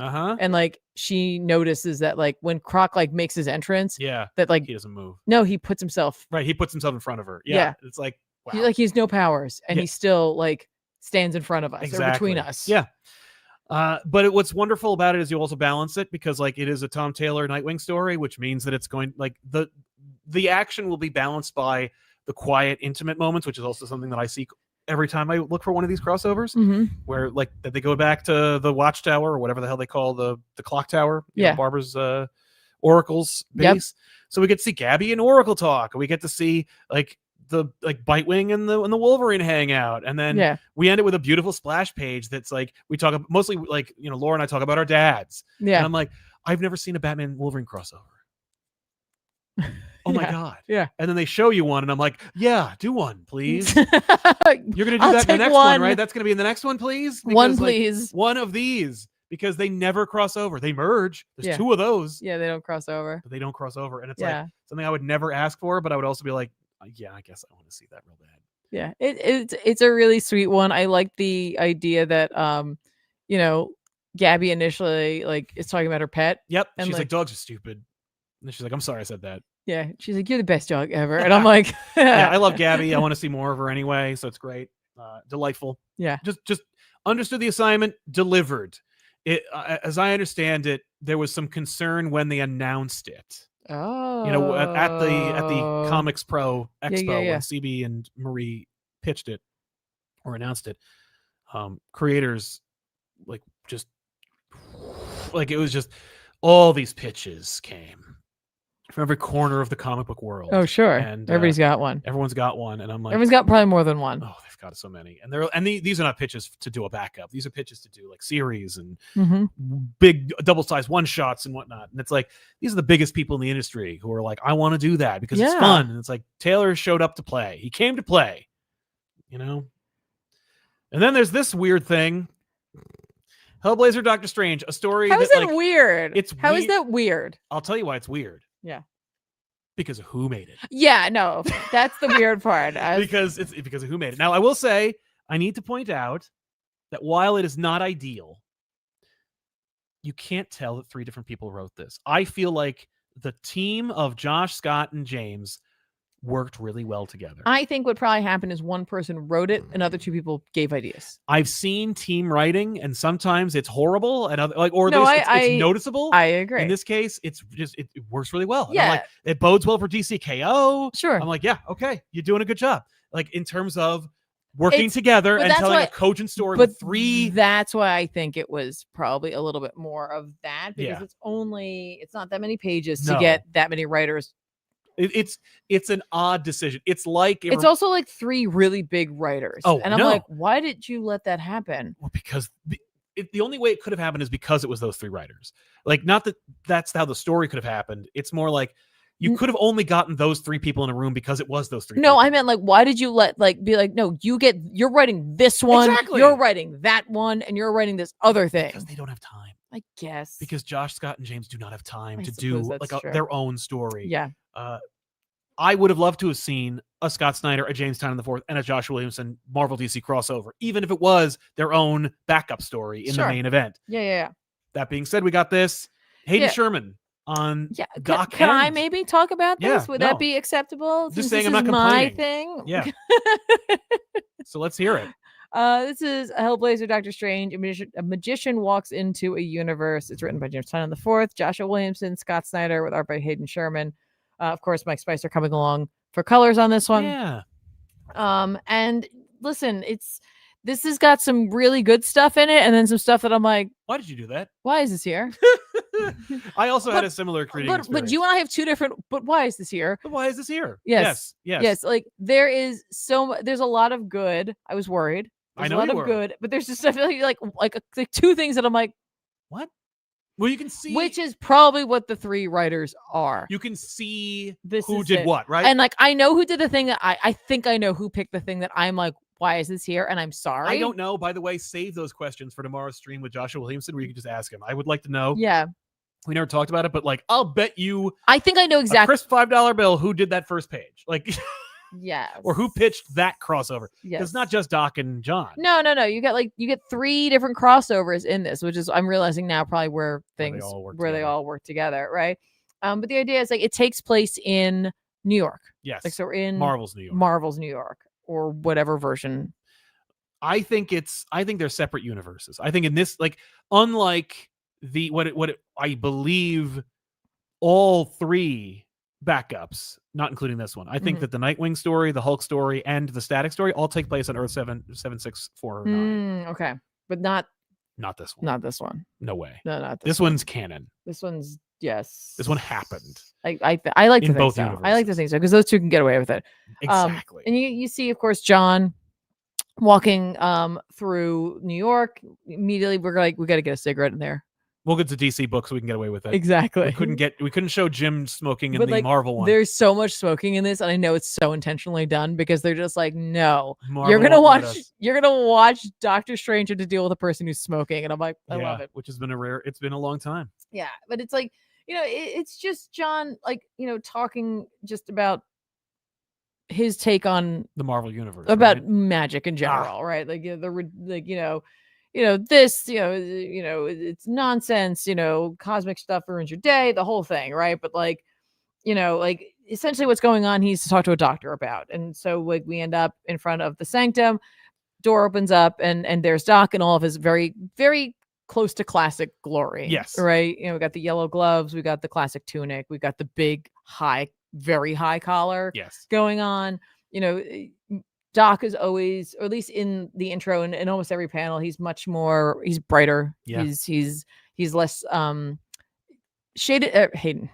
I just combined. You amalgam. I amalgamed Sherman's own name. I just took Sherman and Hayden and made it one thing. Anyway, Sherman's really leaning into some of the inking on this to use that to kind of indicate worlds, and so you see a much more like Vertigo dark, because I always associate a very specific style of like inking and like shadows. It's not accurate because so many different artists worked on Vertigo, but in my head I have this idea of like these darker shadows. And so John is often, if not always, drawn like that within the book. So it's like, when they're on the stoop, like John of course has his back to the light, and so like he's heavily in shadow, and like Doc is almost nothing on it. It's really cool. It's a nice feature. It's a nice thing. Also, Sherman's really playing around with panel layout, as they always do. Yes. Just really playing around with it. Some of it like is a little like it's like Ditko looking ish, but also like mimics a lot of the shape that we see in Sherman's work. Well, in also Doc's costume. Oh yeah, like a little bit there. Okay. But anyway, like John introduces himself, and essentially like he knows who Doc is, and he introduces himself just as John, and that like Doc immediately is like, I'm pretty sure you're kind of like my opposite. Yeah. Maybe, I don't know. Like, I'm not sure. Yeah. And he's just like, yeah, I hear you're the Sorcerer Supreme, and he's like, yeah, that's me too. I'm that. I'm DC Sorcerer Supreme. I'm that. John Constantine, Sorcerer Supreme. Why not? Sure. Yeah. Anyway, I got something I got to fix. So, and you definitely have the things I need for the fixing. And like immediately Doc does what Doc does best. He's like, well, that's not how that works. Well, hang on. Yeah, I'm not just gonna lend you. Let's just talk about this. Let's see how it goes. Yeah. And again, like when you see like up close, again, you see that like the shading thing in their faces. Really cool. Yeah. Really cool. But like inevitably, like we end up seeing like a Ghost Rider and Swamp Thing fight. Yeah. Which is wild. It is wild. It's one that I'm like, so Jamestown in the Fourth pitched a Ghost Rider Swamp Thing crossover, right? Or was it Scott? I think it's Scott. Scott did write Swamp Thing, but I feel like Tynan is such a Vertigo fan that it might have been Tynan. I don't know, but it's such a weird thing where I'm like, who? I'm sorry, we're doing a Constantine, but like Hellblazer crossover, but here. John Doctor Strange crossover, but John did debut in a Swamp Thing book, so it makes sense to have Swamp Thing here.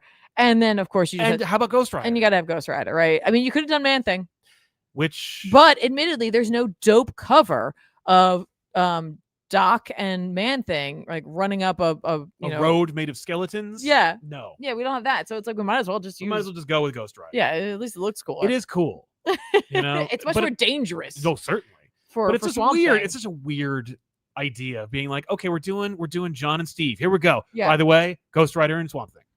Yeah, also that. But also in the first panel, we also get Devils. Yeah, we also got to deal with what I assume is Necron. That is Neron. Neron. It's one of those Neron. Yes, it's the devil.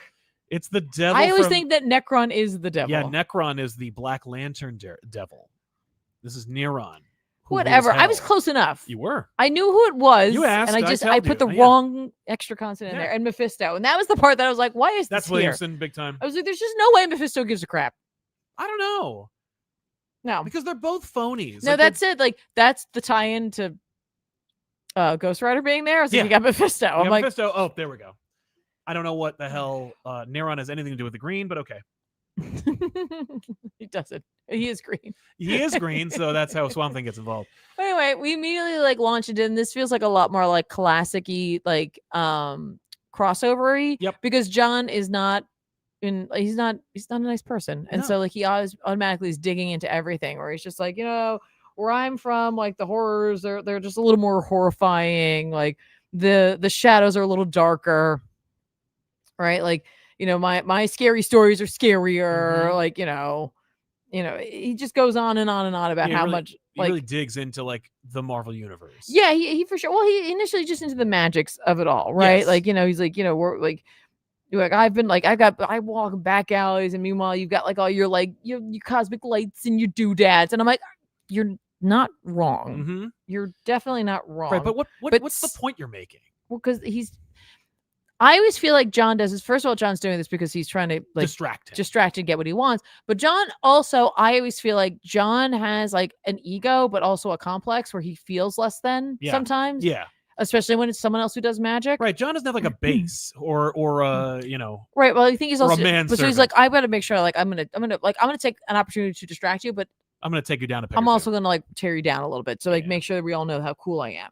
So I remember how cool I am. Yeah.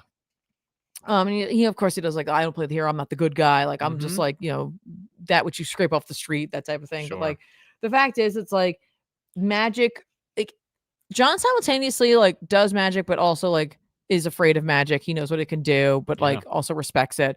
So like he's like, it gets messy and it hurts people, and like some of those people, like some of those monsters are like my friends, and I was like, yeah, okay, yeah, cool, and whatever. Like, I guess the issue is just like there's a battle between Mephisto and Neron, and it is made manifest in a clash between Ghost Rider and Swamp Thing. I don't know if it was that. I thought to me, or like, they emblematic of like this I think that like something like the idea is like something has tangled the worlds up and it's causing things to go like a little like caca. Yeah. So it's like that's why Mephisto would do that, because he would normally wouldn't. That's why Neron would do it. He normally wouldn't. They're just affected by like what's going on, which I tied to what's going on in the first story. Yes. That like the first story is trickling down. Yes. And so like this wild thing that's occurring between like these two cosmic entities, is causing some of the other characters to like not act normally, right? Like, or at the very least, they find themselves in each other's worlds, right? And so like, you know, this is for me is the moment for that I was just the most like, that's mean. Like, this is mean. They're looking out the window, the Vishanti window. Yes, and John just goes, you can look at the world outside your window all you want. I've seen the darker parts of a man's soul. And I'm like, all right. Yeah. All right, guys.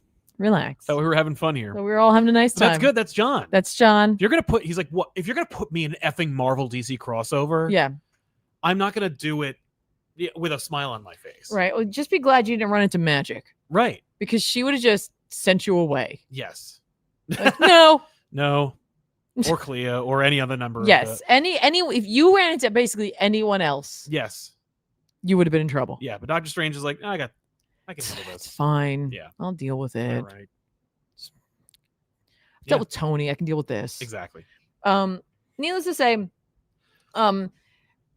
Doc is wise to everything. He's like, you know, you're not here for an alliance. I've detected you've tried numerous sleep spells on me. It's not working. He immediately like uses magic to restrain him. And that's when like John does what John does best, and he just like uses like hooligan like tactics and like headbutts him and takes the eye. Yes. And his plan, he's just like, cool, I got the eye of Agamotto. I'm gonna use this, and I'm gonna fix what needs fixing here. I'm gonna untangle all the crap.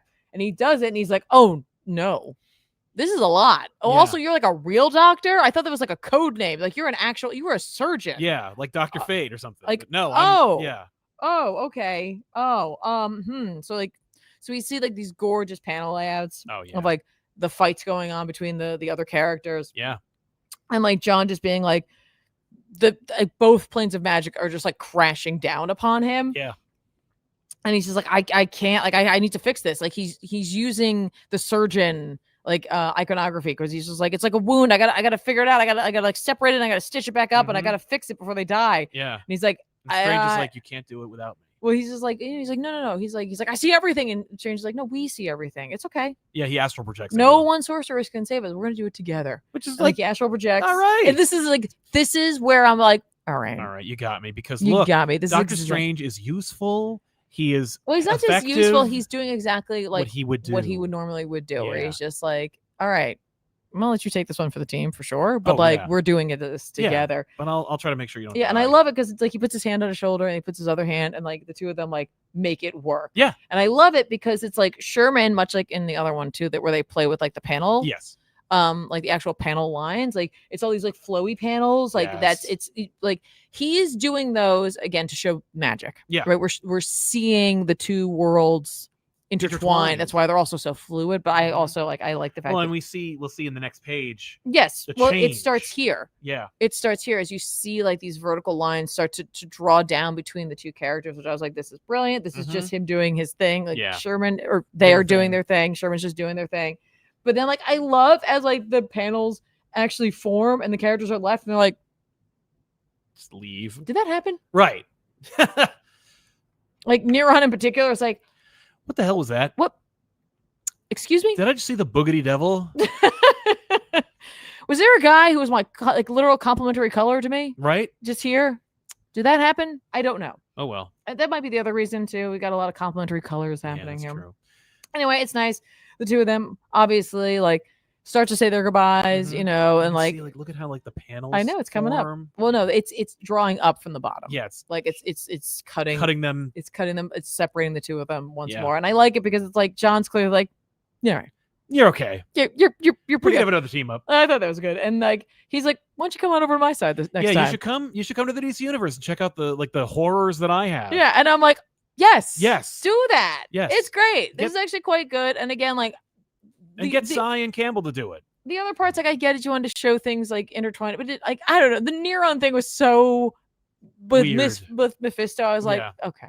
Well, they're both the devil of their respective universes. I just feel like if you're doing Strange, like Strange has had ties with Ghost Rider. John has ties with Swamp Thing. Yes. Find someone for John. Yeah. But like use Dormammu. Dormammu, yeah. Dormammu would be cool. Or Nightmare. Right? That's fine too. Like I feel like there was another opportunity to maybe pull some Mephisto, characters. You know? I get it. But good stuff. I actually really very much enjoyed it. Yep. And I did not expect to.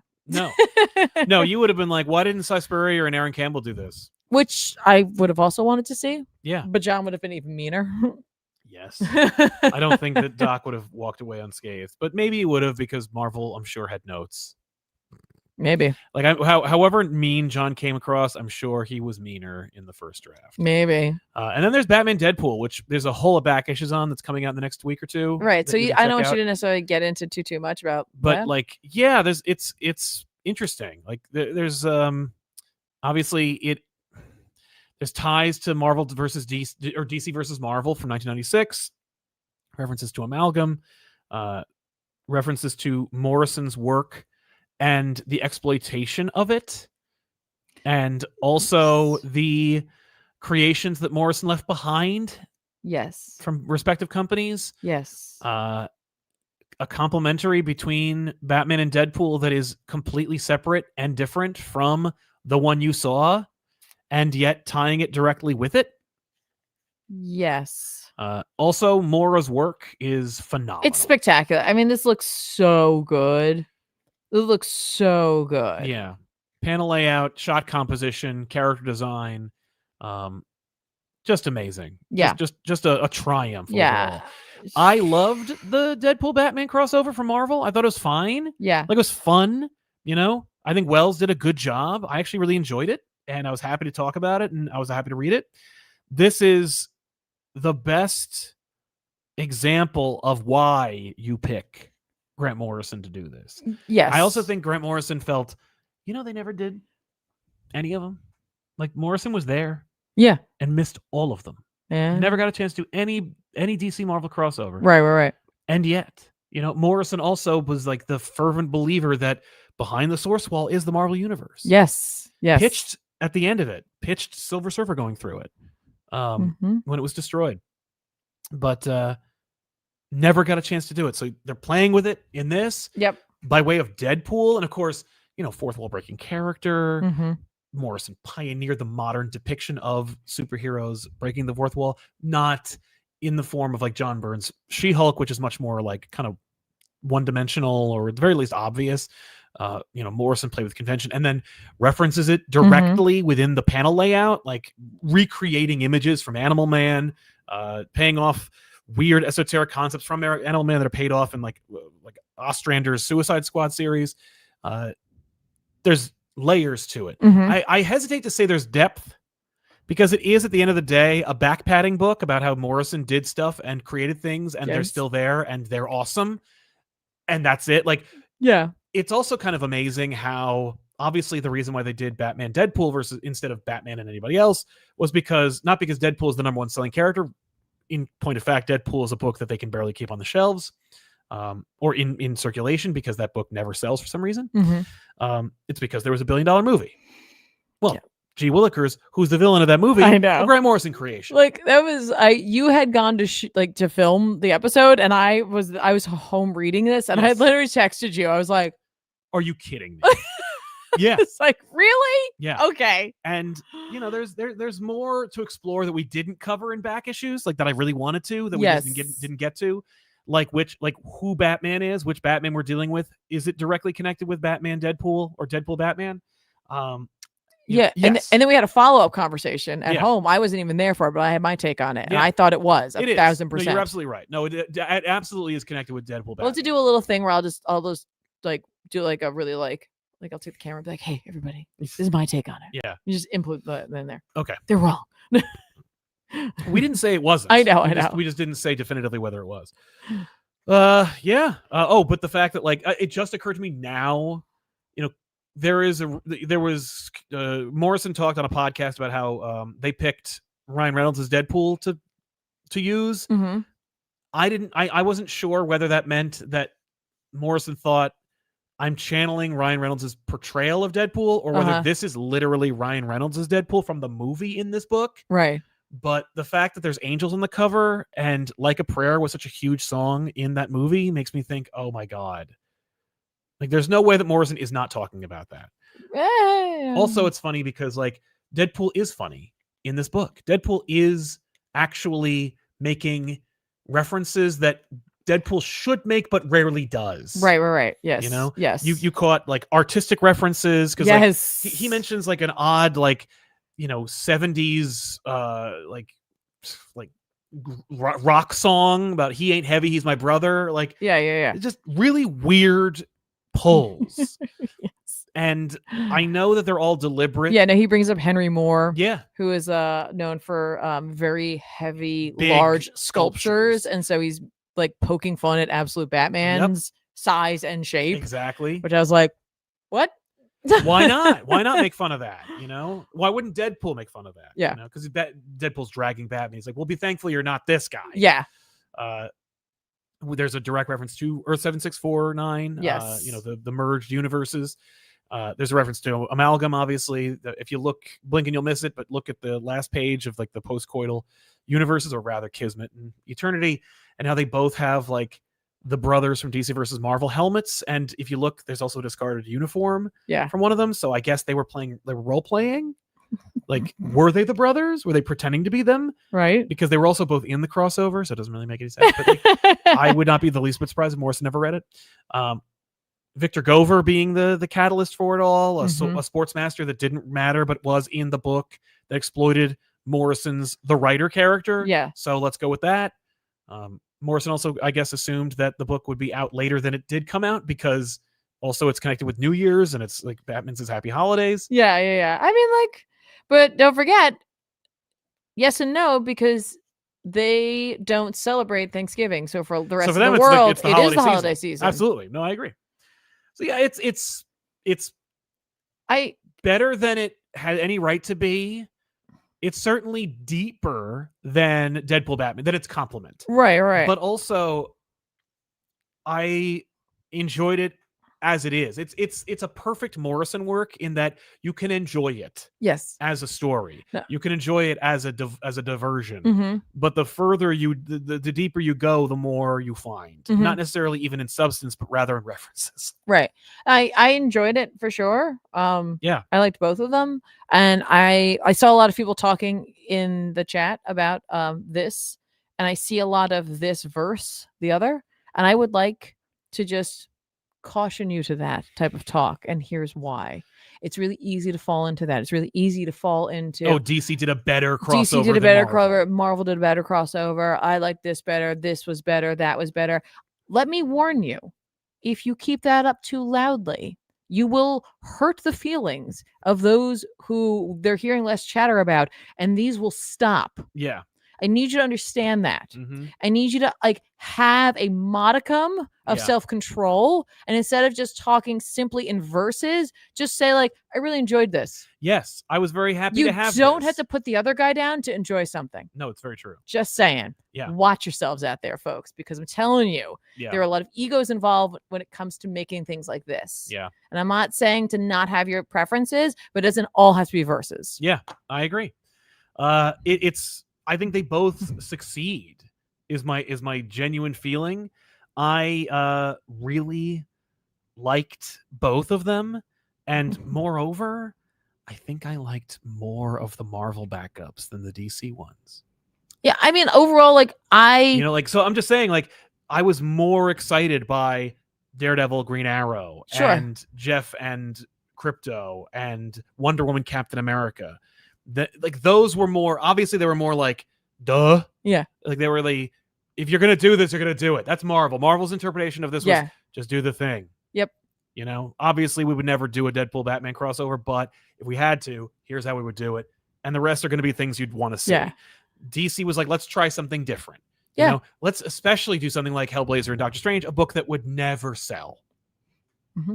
No, I mean, I liked overall like the whole experience of both books, because without like I'm just thrilled that there weren't like repeats necessarily. Me like too. I kind of want repeats, but I'm also excited that I think I'm just at a point right now with these where I'm just like, I just want more. Like it's just fun and I enjoy what we got. And I'm not saying I want more because like, oh, this wasn't enough. I'm just saying like you've done such a good job of getting me excited. Like both companies did such a good job of like making this happen.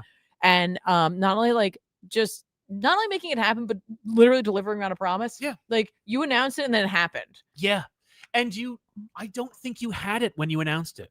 Like, I don't know. I don't think that this was even close to being pitched when they announced it. Right. So the fact that it came together months after the announcement. With the amount of ego and talent.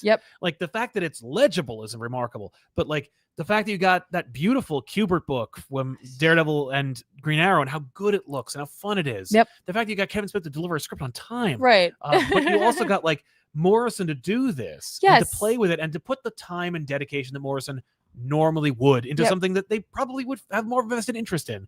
And and you got it out of them.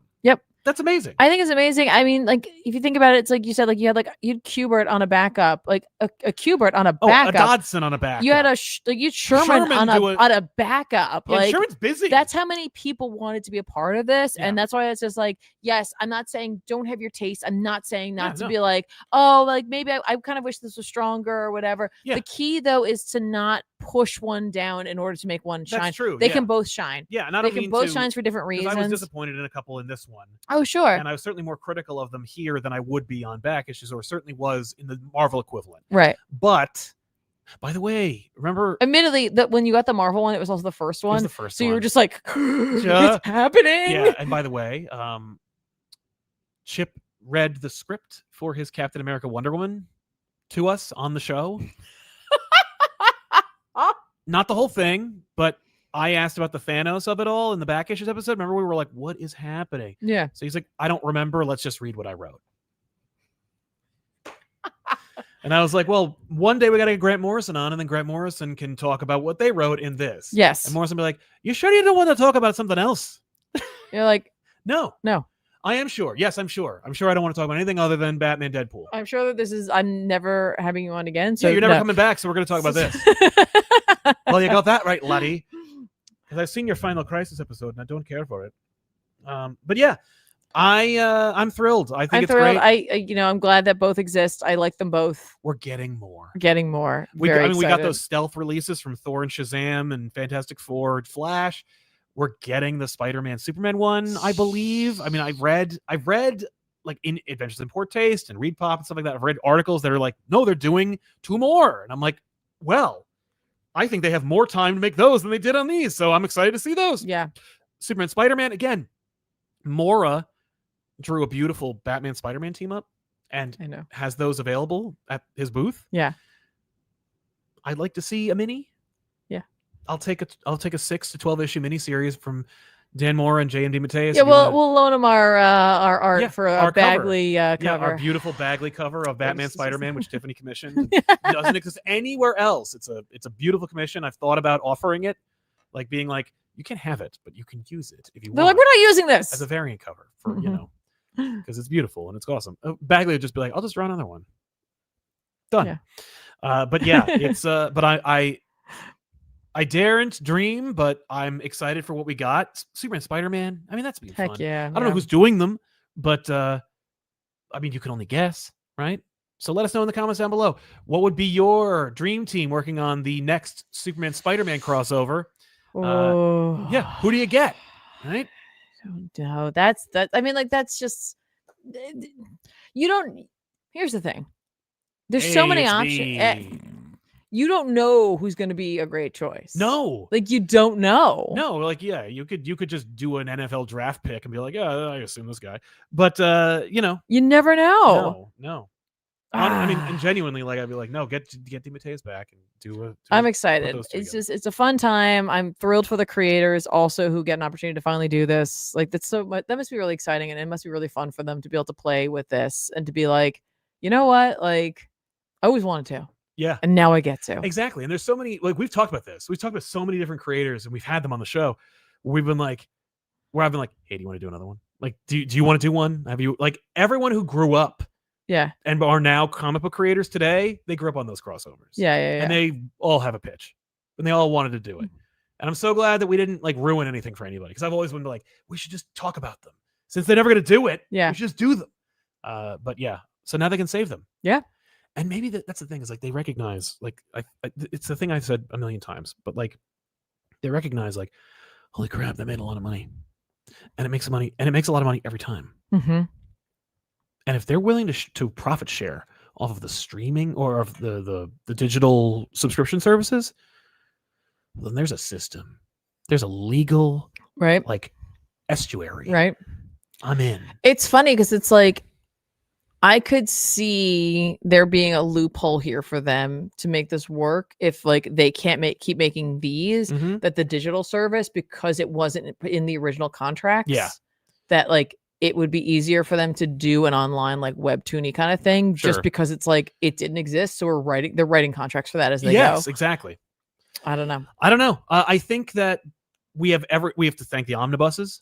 Heck yeah. The omnibuses sold. Yes. And that paved the way, and for so now sure. we got these.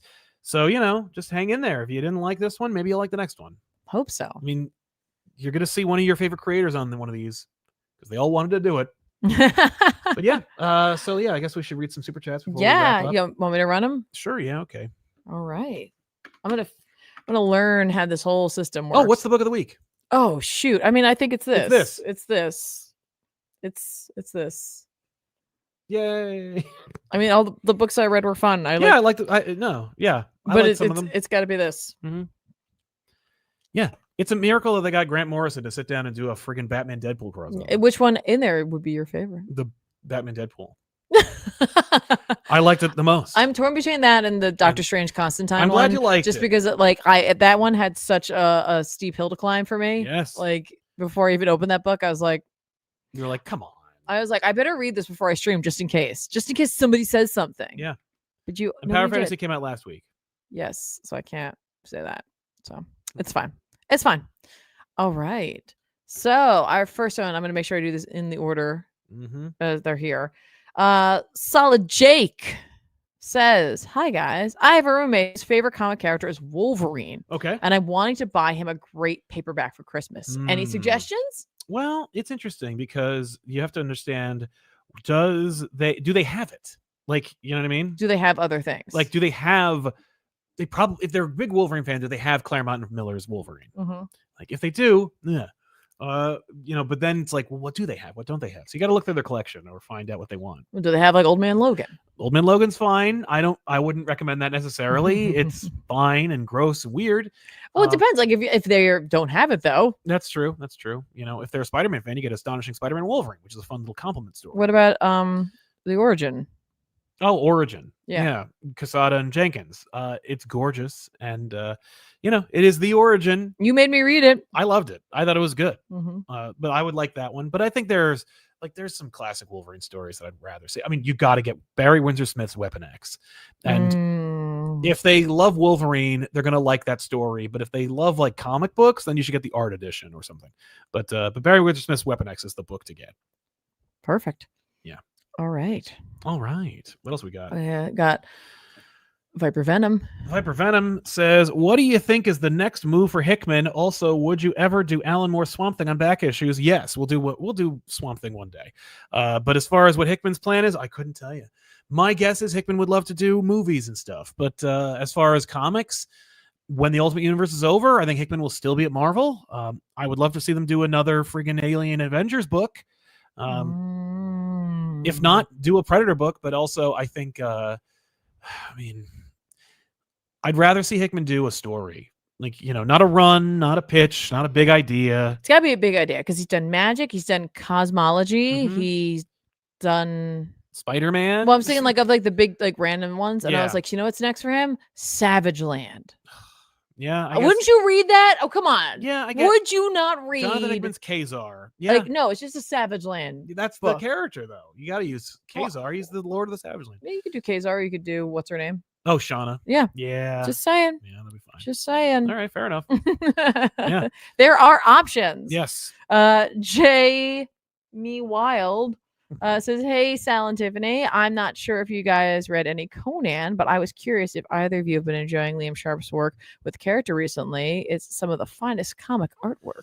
Yeah, Zub's been doing a phenomenal storied run on the series. I read 25 and 26, and they're great. They're gorgeous. I don't know Liam Sharp on them, but I do know that like there are more regularly like there are everyone they've chosen to draw Conan on the Jim Zub run has been a fantastic choice. Good.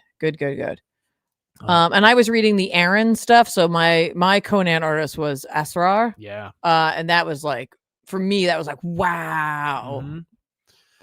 Mage and Mike says, "Hey, Comic Pop, first time commenting. Sal, it was a pleasure to meet you at Zap during the midnight release. Thank you for the picture." Thank you, man. Thanks so much for saying hi and introducing me to your lovely better half. But it was great to meet you guys, and it was awesome to say hello in the line. It was nice to be part of like a little community of fans who were just there to get this. This is the book from that experience. I love that. But thanks, man. Thanks for saying hi. I love that so much. I like when they do those. I know that not all stores have that. Like if your clientele isn't nearby, they're not going to do a midnight release. Yeah. But I love that Zap does have like enough local clientele that they can run that because it is very much a community building. Yeah. And I hope you guys went to the big sale. They have their annual sale every November 20th, and everything in the store is half off. Was it 20th? No, it was the weekend of the 20th. It's the weekend of your birthday every year. They just wrapped up today. Why didn't we go yesterday? We were busy yesterday. Not during the day. Anyway, we could have gone yesterday. We could have gone today. I didn't know that. I didn't know anything about this. Well, they had a big sale, but if you're in the Wayne, New Jersey area, go to Zap, and more especially go the week of the 20th. What? Every year, everything in the store is half off. It was weird. I actually saw like a webcam video of like when they opened the doors. Everybody just bought wall books. The first 100 people were just there to buy wall books because it's half off. So it's like, oh, I'll take that, Amazing Spider-Man 50 for half of its half a cover price. Yeah, they just clear that store out for like 3 days. It's amazing. Oh my gosh. Why? I'm sorry.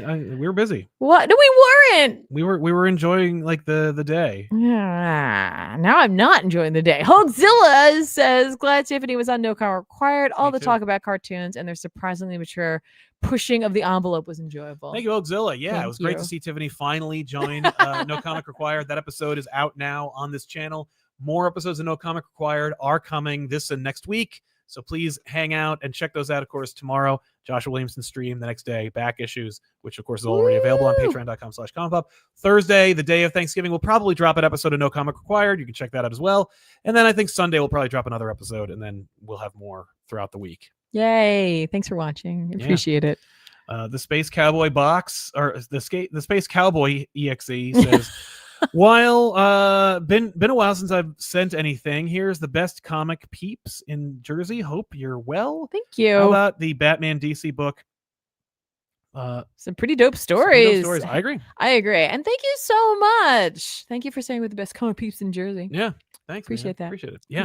That's stiff competition. Yeah. Thank you. Thank you. Arduit says, "Howdy y'all. Bat Deadpool by GM was amazing, and Hayden Sherman art for Constantine / Doctor Strange was insane. New Gods was great, but a lot of stuff left hope for more." Did I miss New Gods this week? It did come out this week.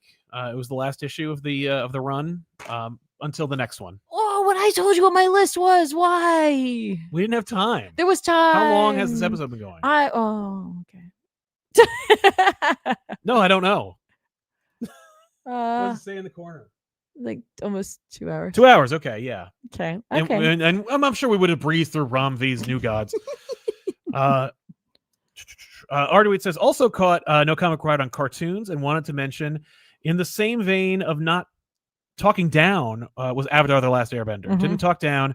Real world material, Airbender, G-word, but still fun and kind. Peace, y'all. Thank you very much, man. Yes, I agree. Avatar was a show that I immediately discounted because it was a Nickelodeon cartoon, starred a bunch of kids, looked like anime, but like that kind of like weird Teen Titans ripoff anime. And I was like, no thanks. And you were like, it's an amazing show. We got to watch it. I did. First episode, I was like, I'm in. Not the first episode, obviously. We never watched the pilot. We watched like some random episode within the framework of any cartoon, and it's way better. Venture Brothers, Gravity Falls, Avatar.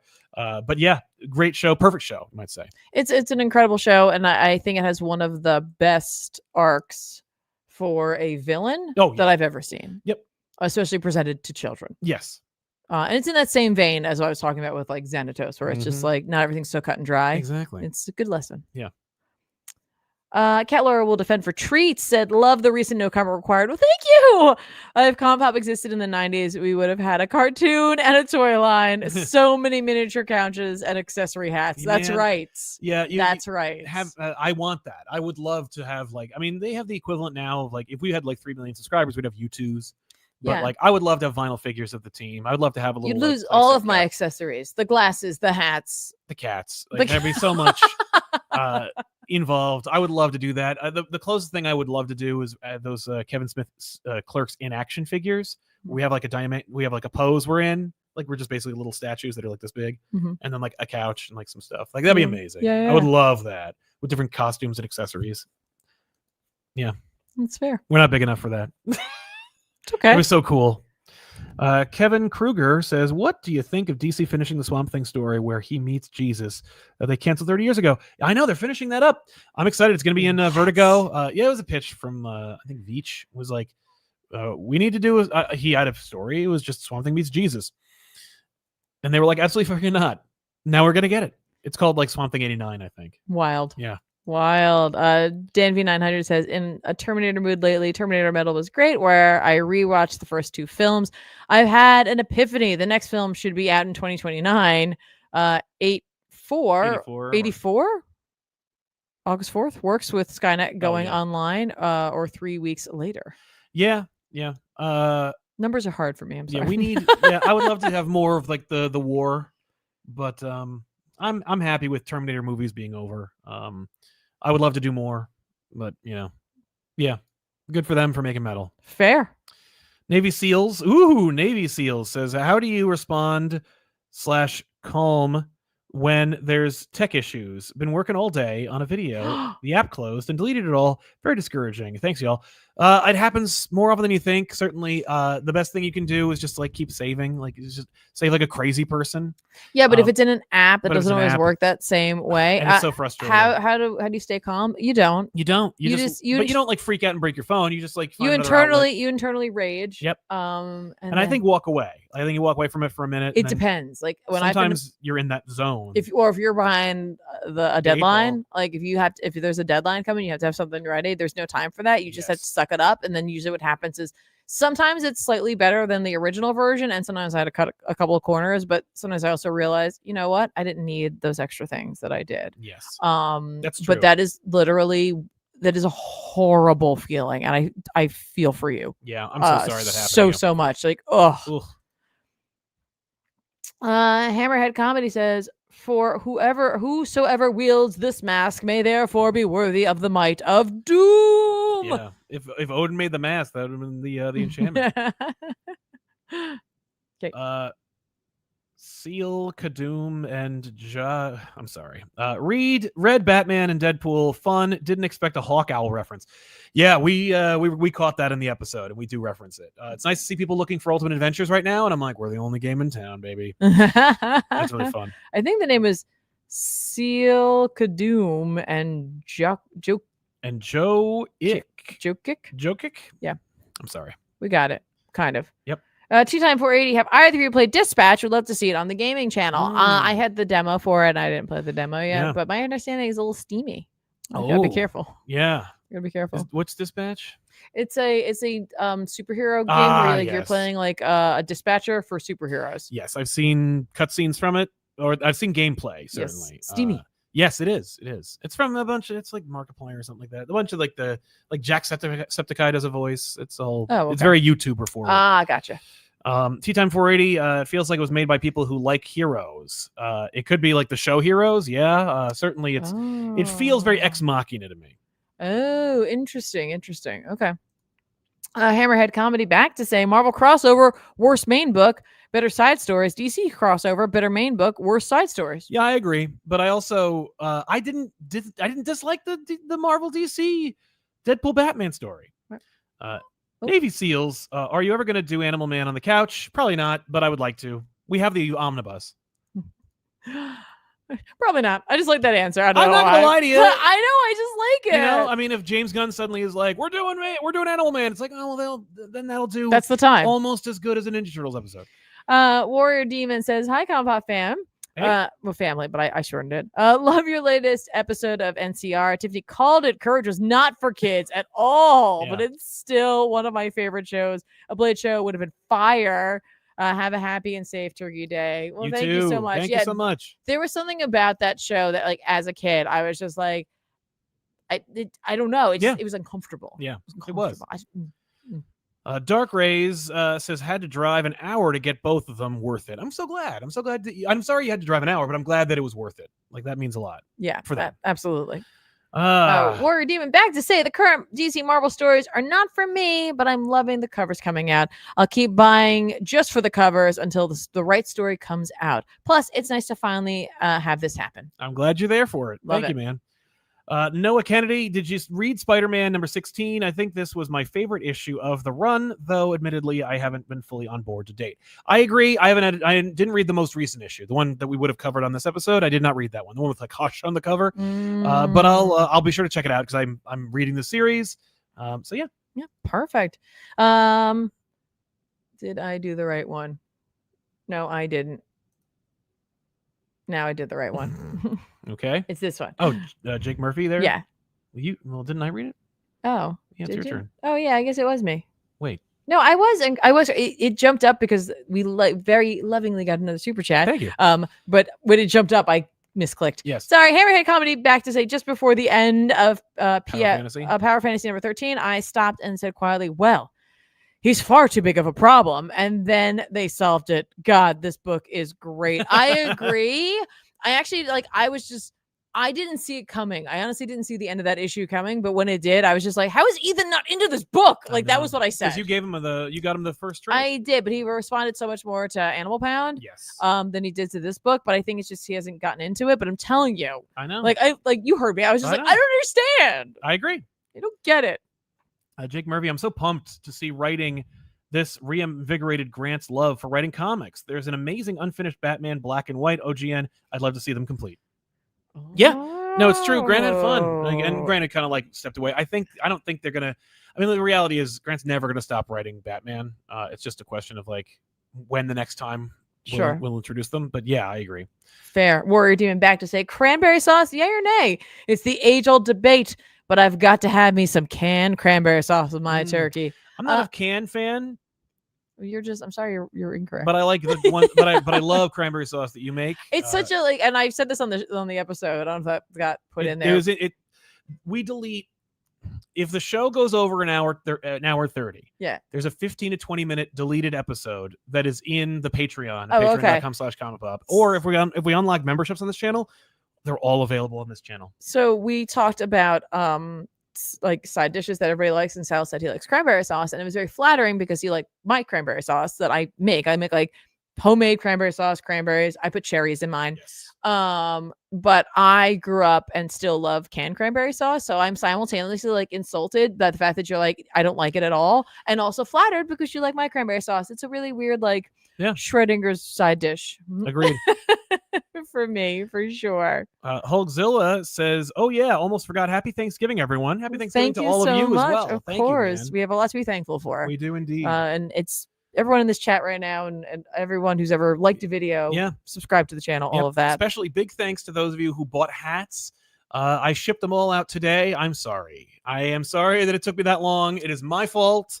I had plans. I was gonna bring in another member of the team to kind of do that for me, and then that didn't work out, and I was gonna do it, but I got sick when it first happened, so I didn't get a chance to do it. And I didn't know any of this was going on. I would have totally stepped up. Oh, I appreciate that. But it's all out, and you'll get some fun stickers as well. Excellent. And huge thank you to David J. Schultz. Thank you so very much for your very kind super chat. Thank you. Saying, I appreciate you've done your show back issues for so long while keeping the format the same. I've been wondering what kind of feedback you seek these days. Also, it's not Schutz. Oh, I said Schultz. Yeah.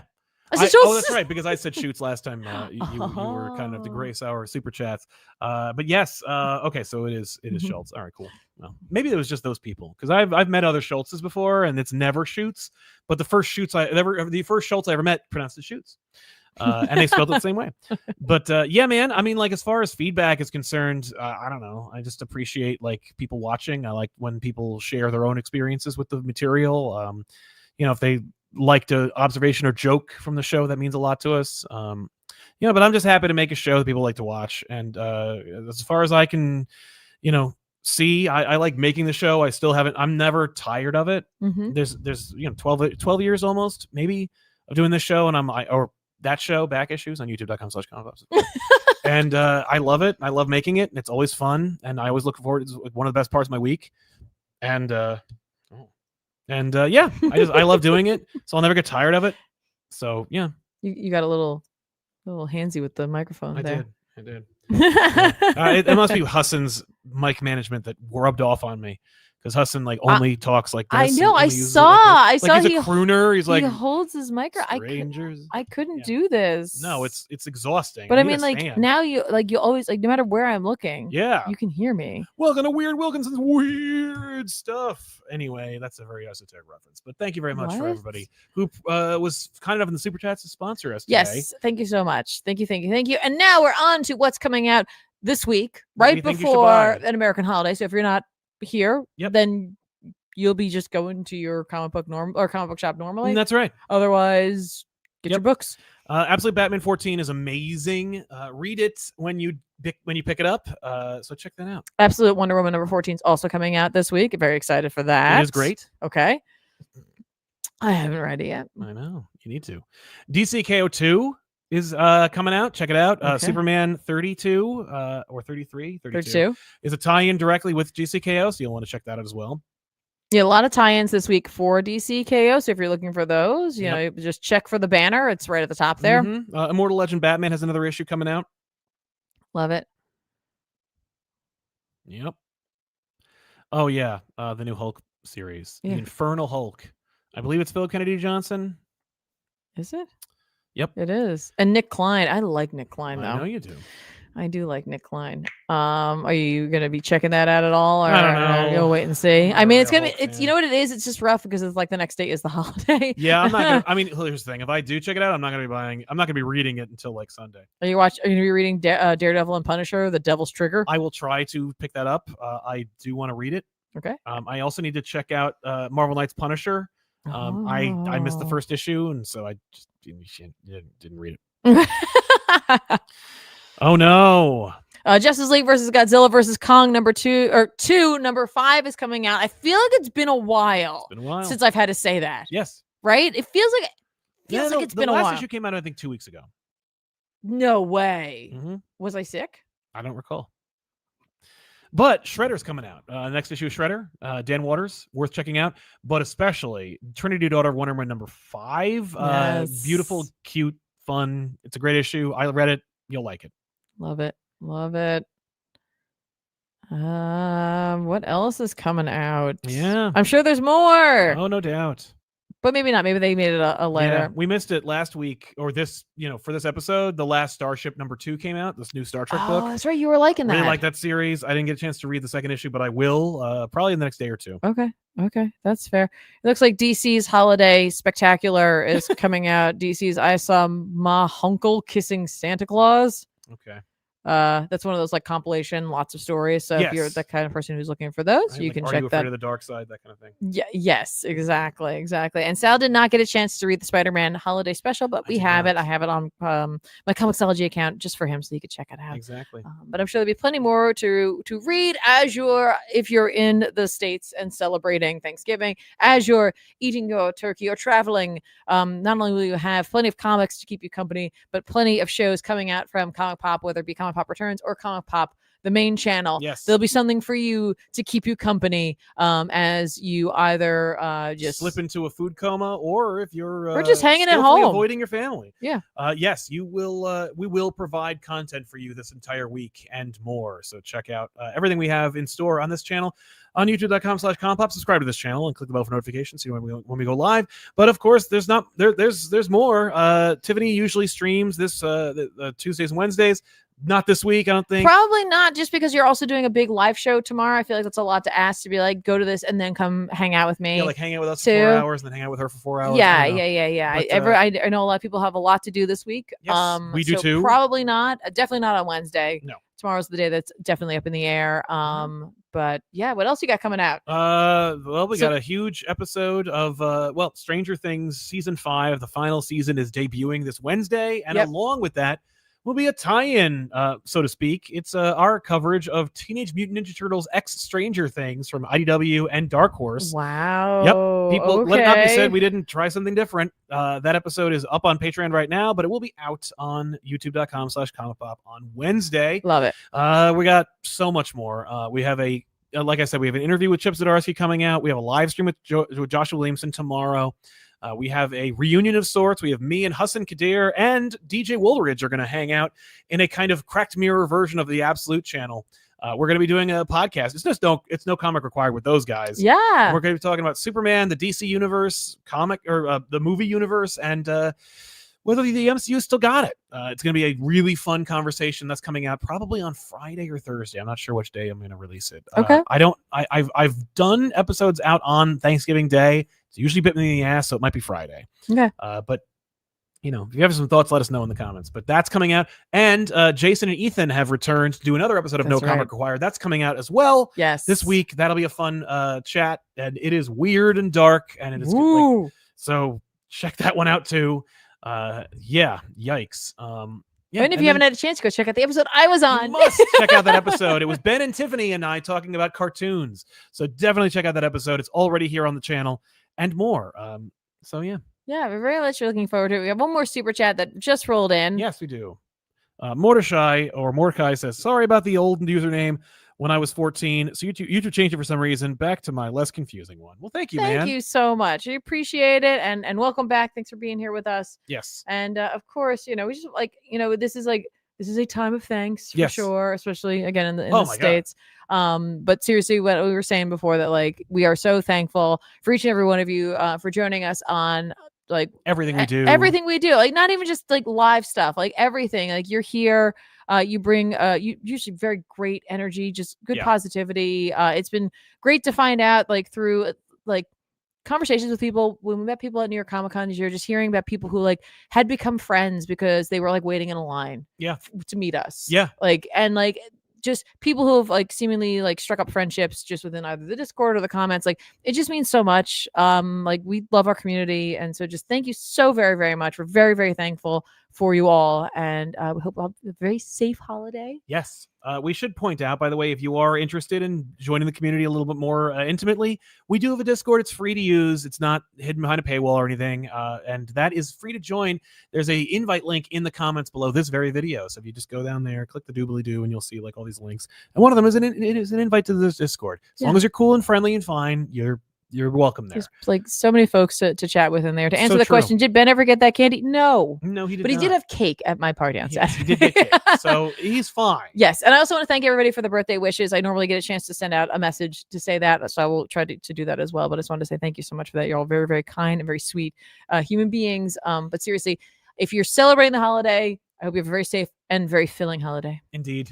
And if you're not celebrating the holiday, I hope you have a really great Thursday. Yeah, and a great rest of the weekend. Exactly. For sure. Like, I hope you have whatever your holiday and whatever your Thursday is going to look like. I hope it's a good one. 100%. And again, we're like, thank you so much for joining us. Yes, we thank you so much. We're so thankful for you. It's easily, the most rewarding experience outside of marrying this wonderful person in my life. So we are truly thankful to all of you for showing up every week, but in any capacity, whether it's watching the streams that Tiffany plays video games on, back issues, Off the Rack, or any of our interviews. We do appreciate it. We'll looking forward to continuing it for many years to come. So thank you all, and we'll see you guys next time with another episode of Off the Rack right here on youtube.com/ComicPop Returns. I'm Sal. And I'm Tiffany. So long, everybody. Bye, guys.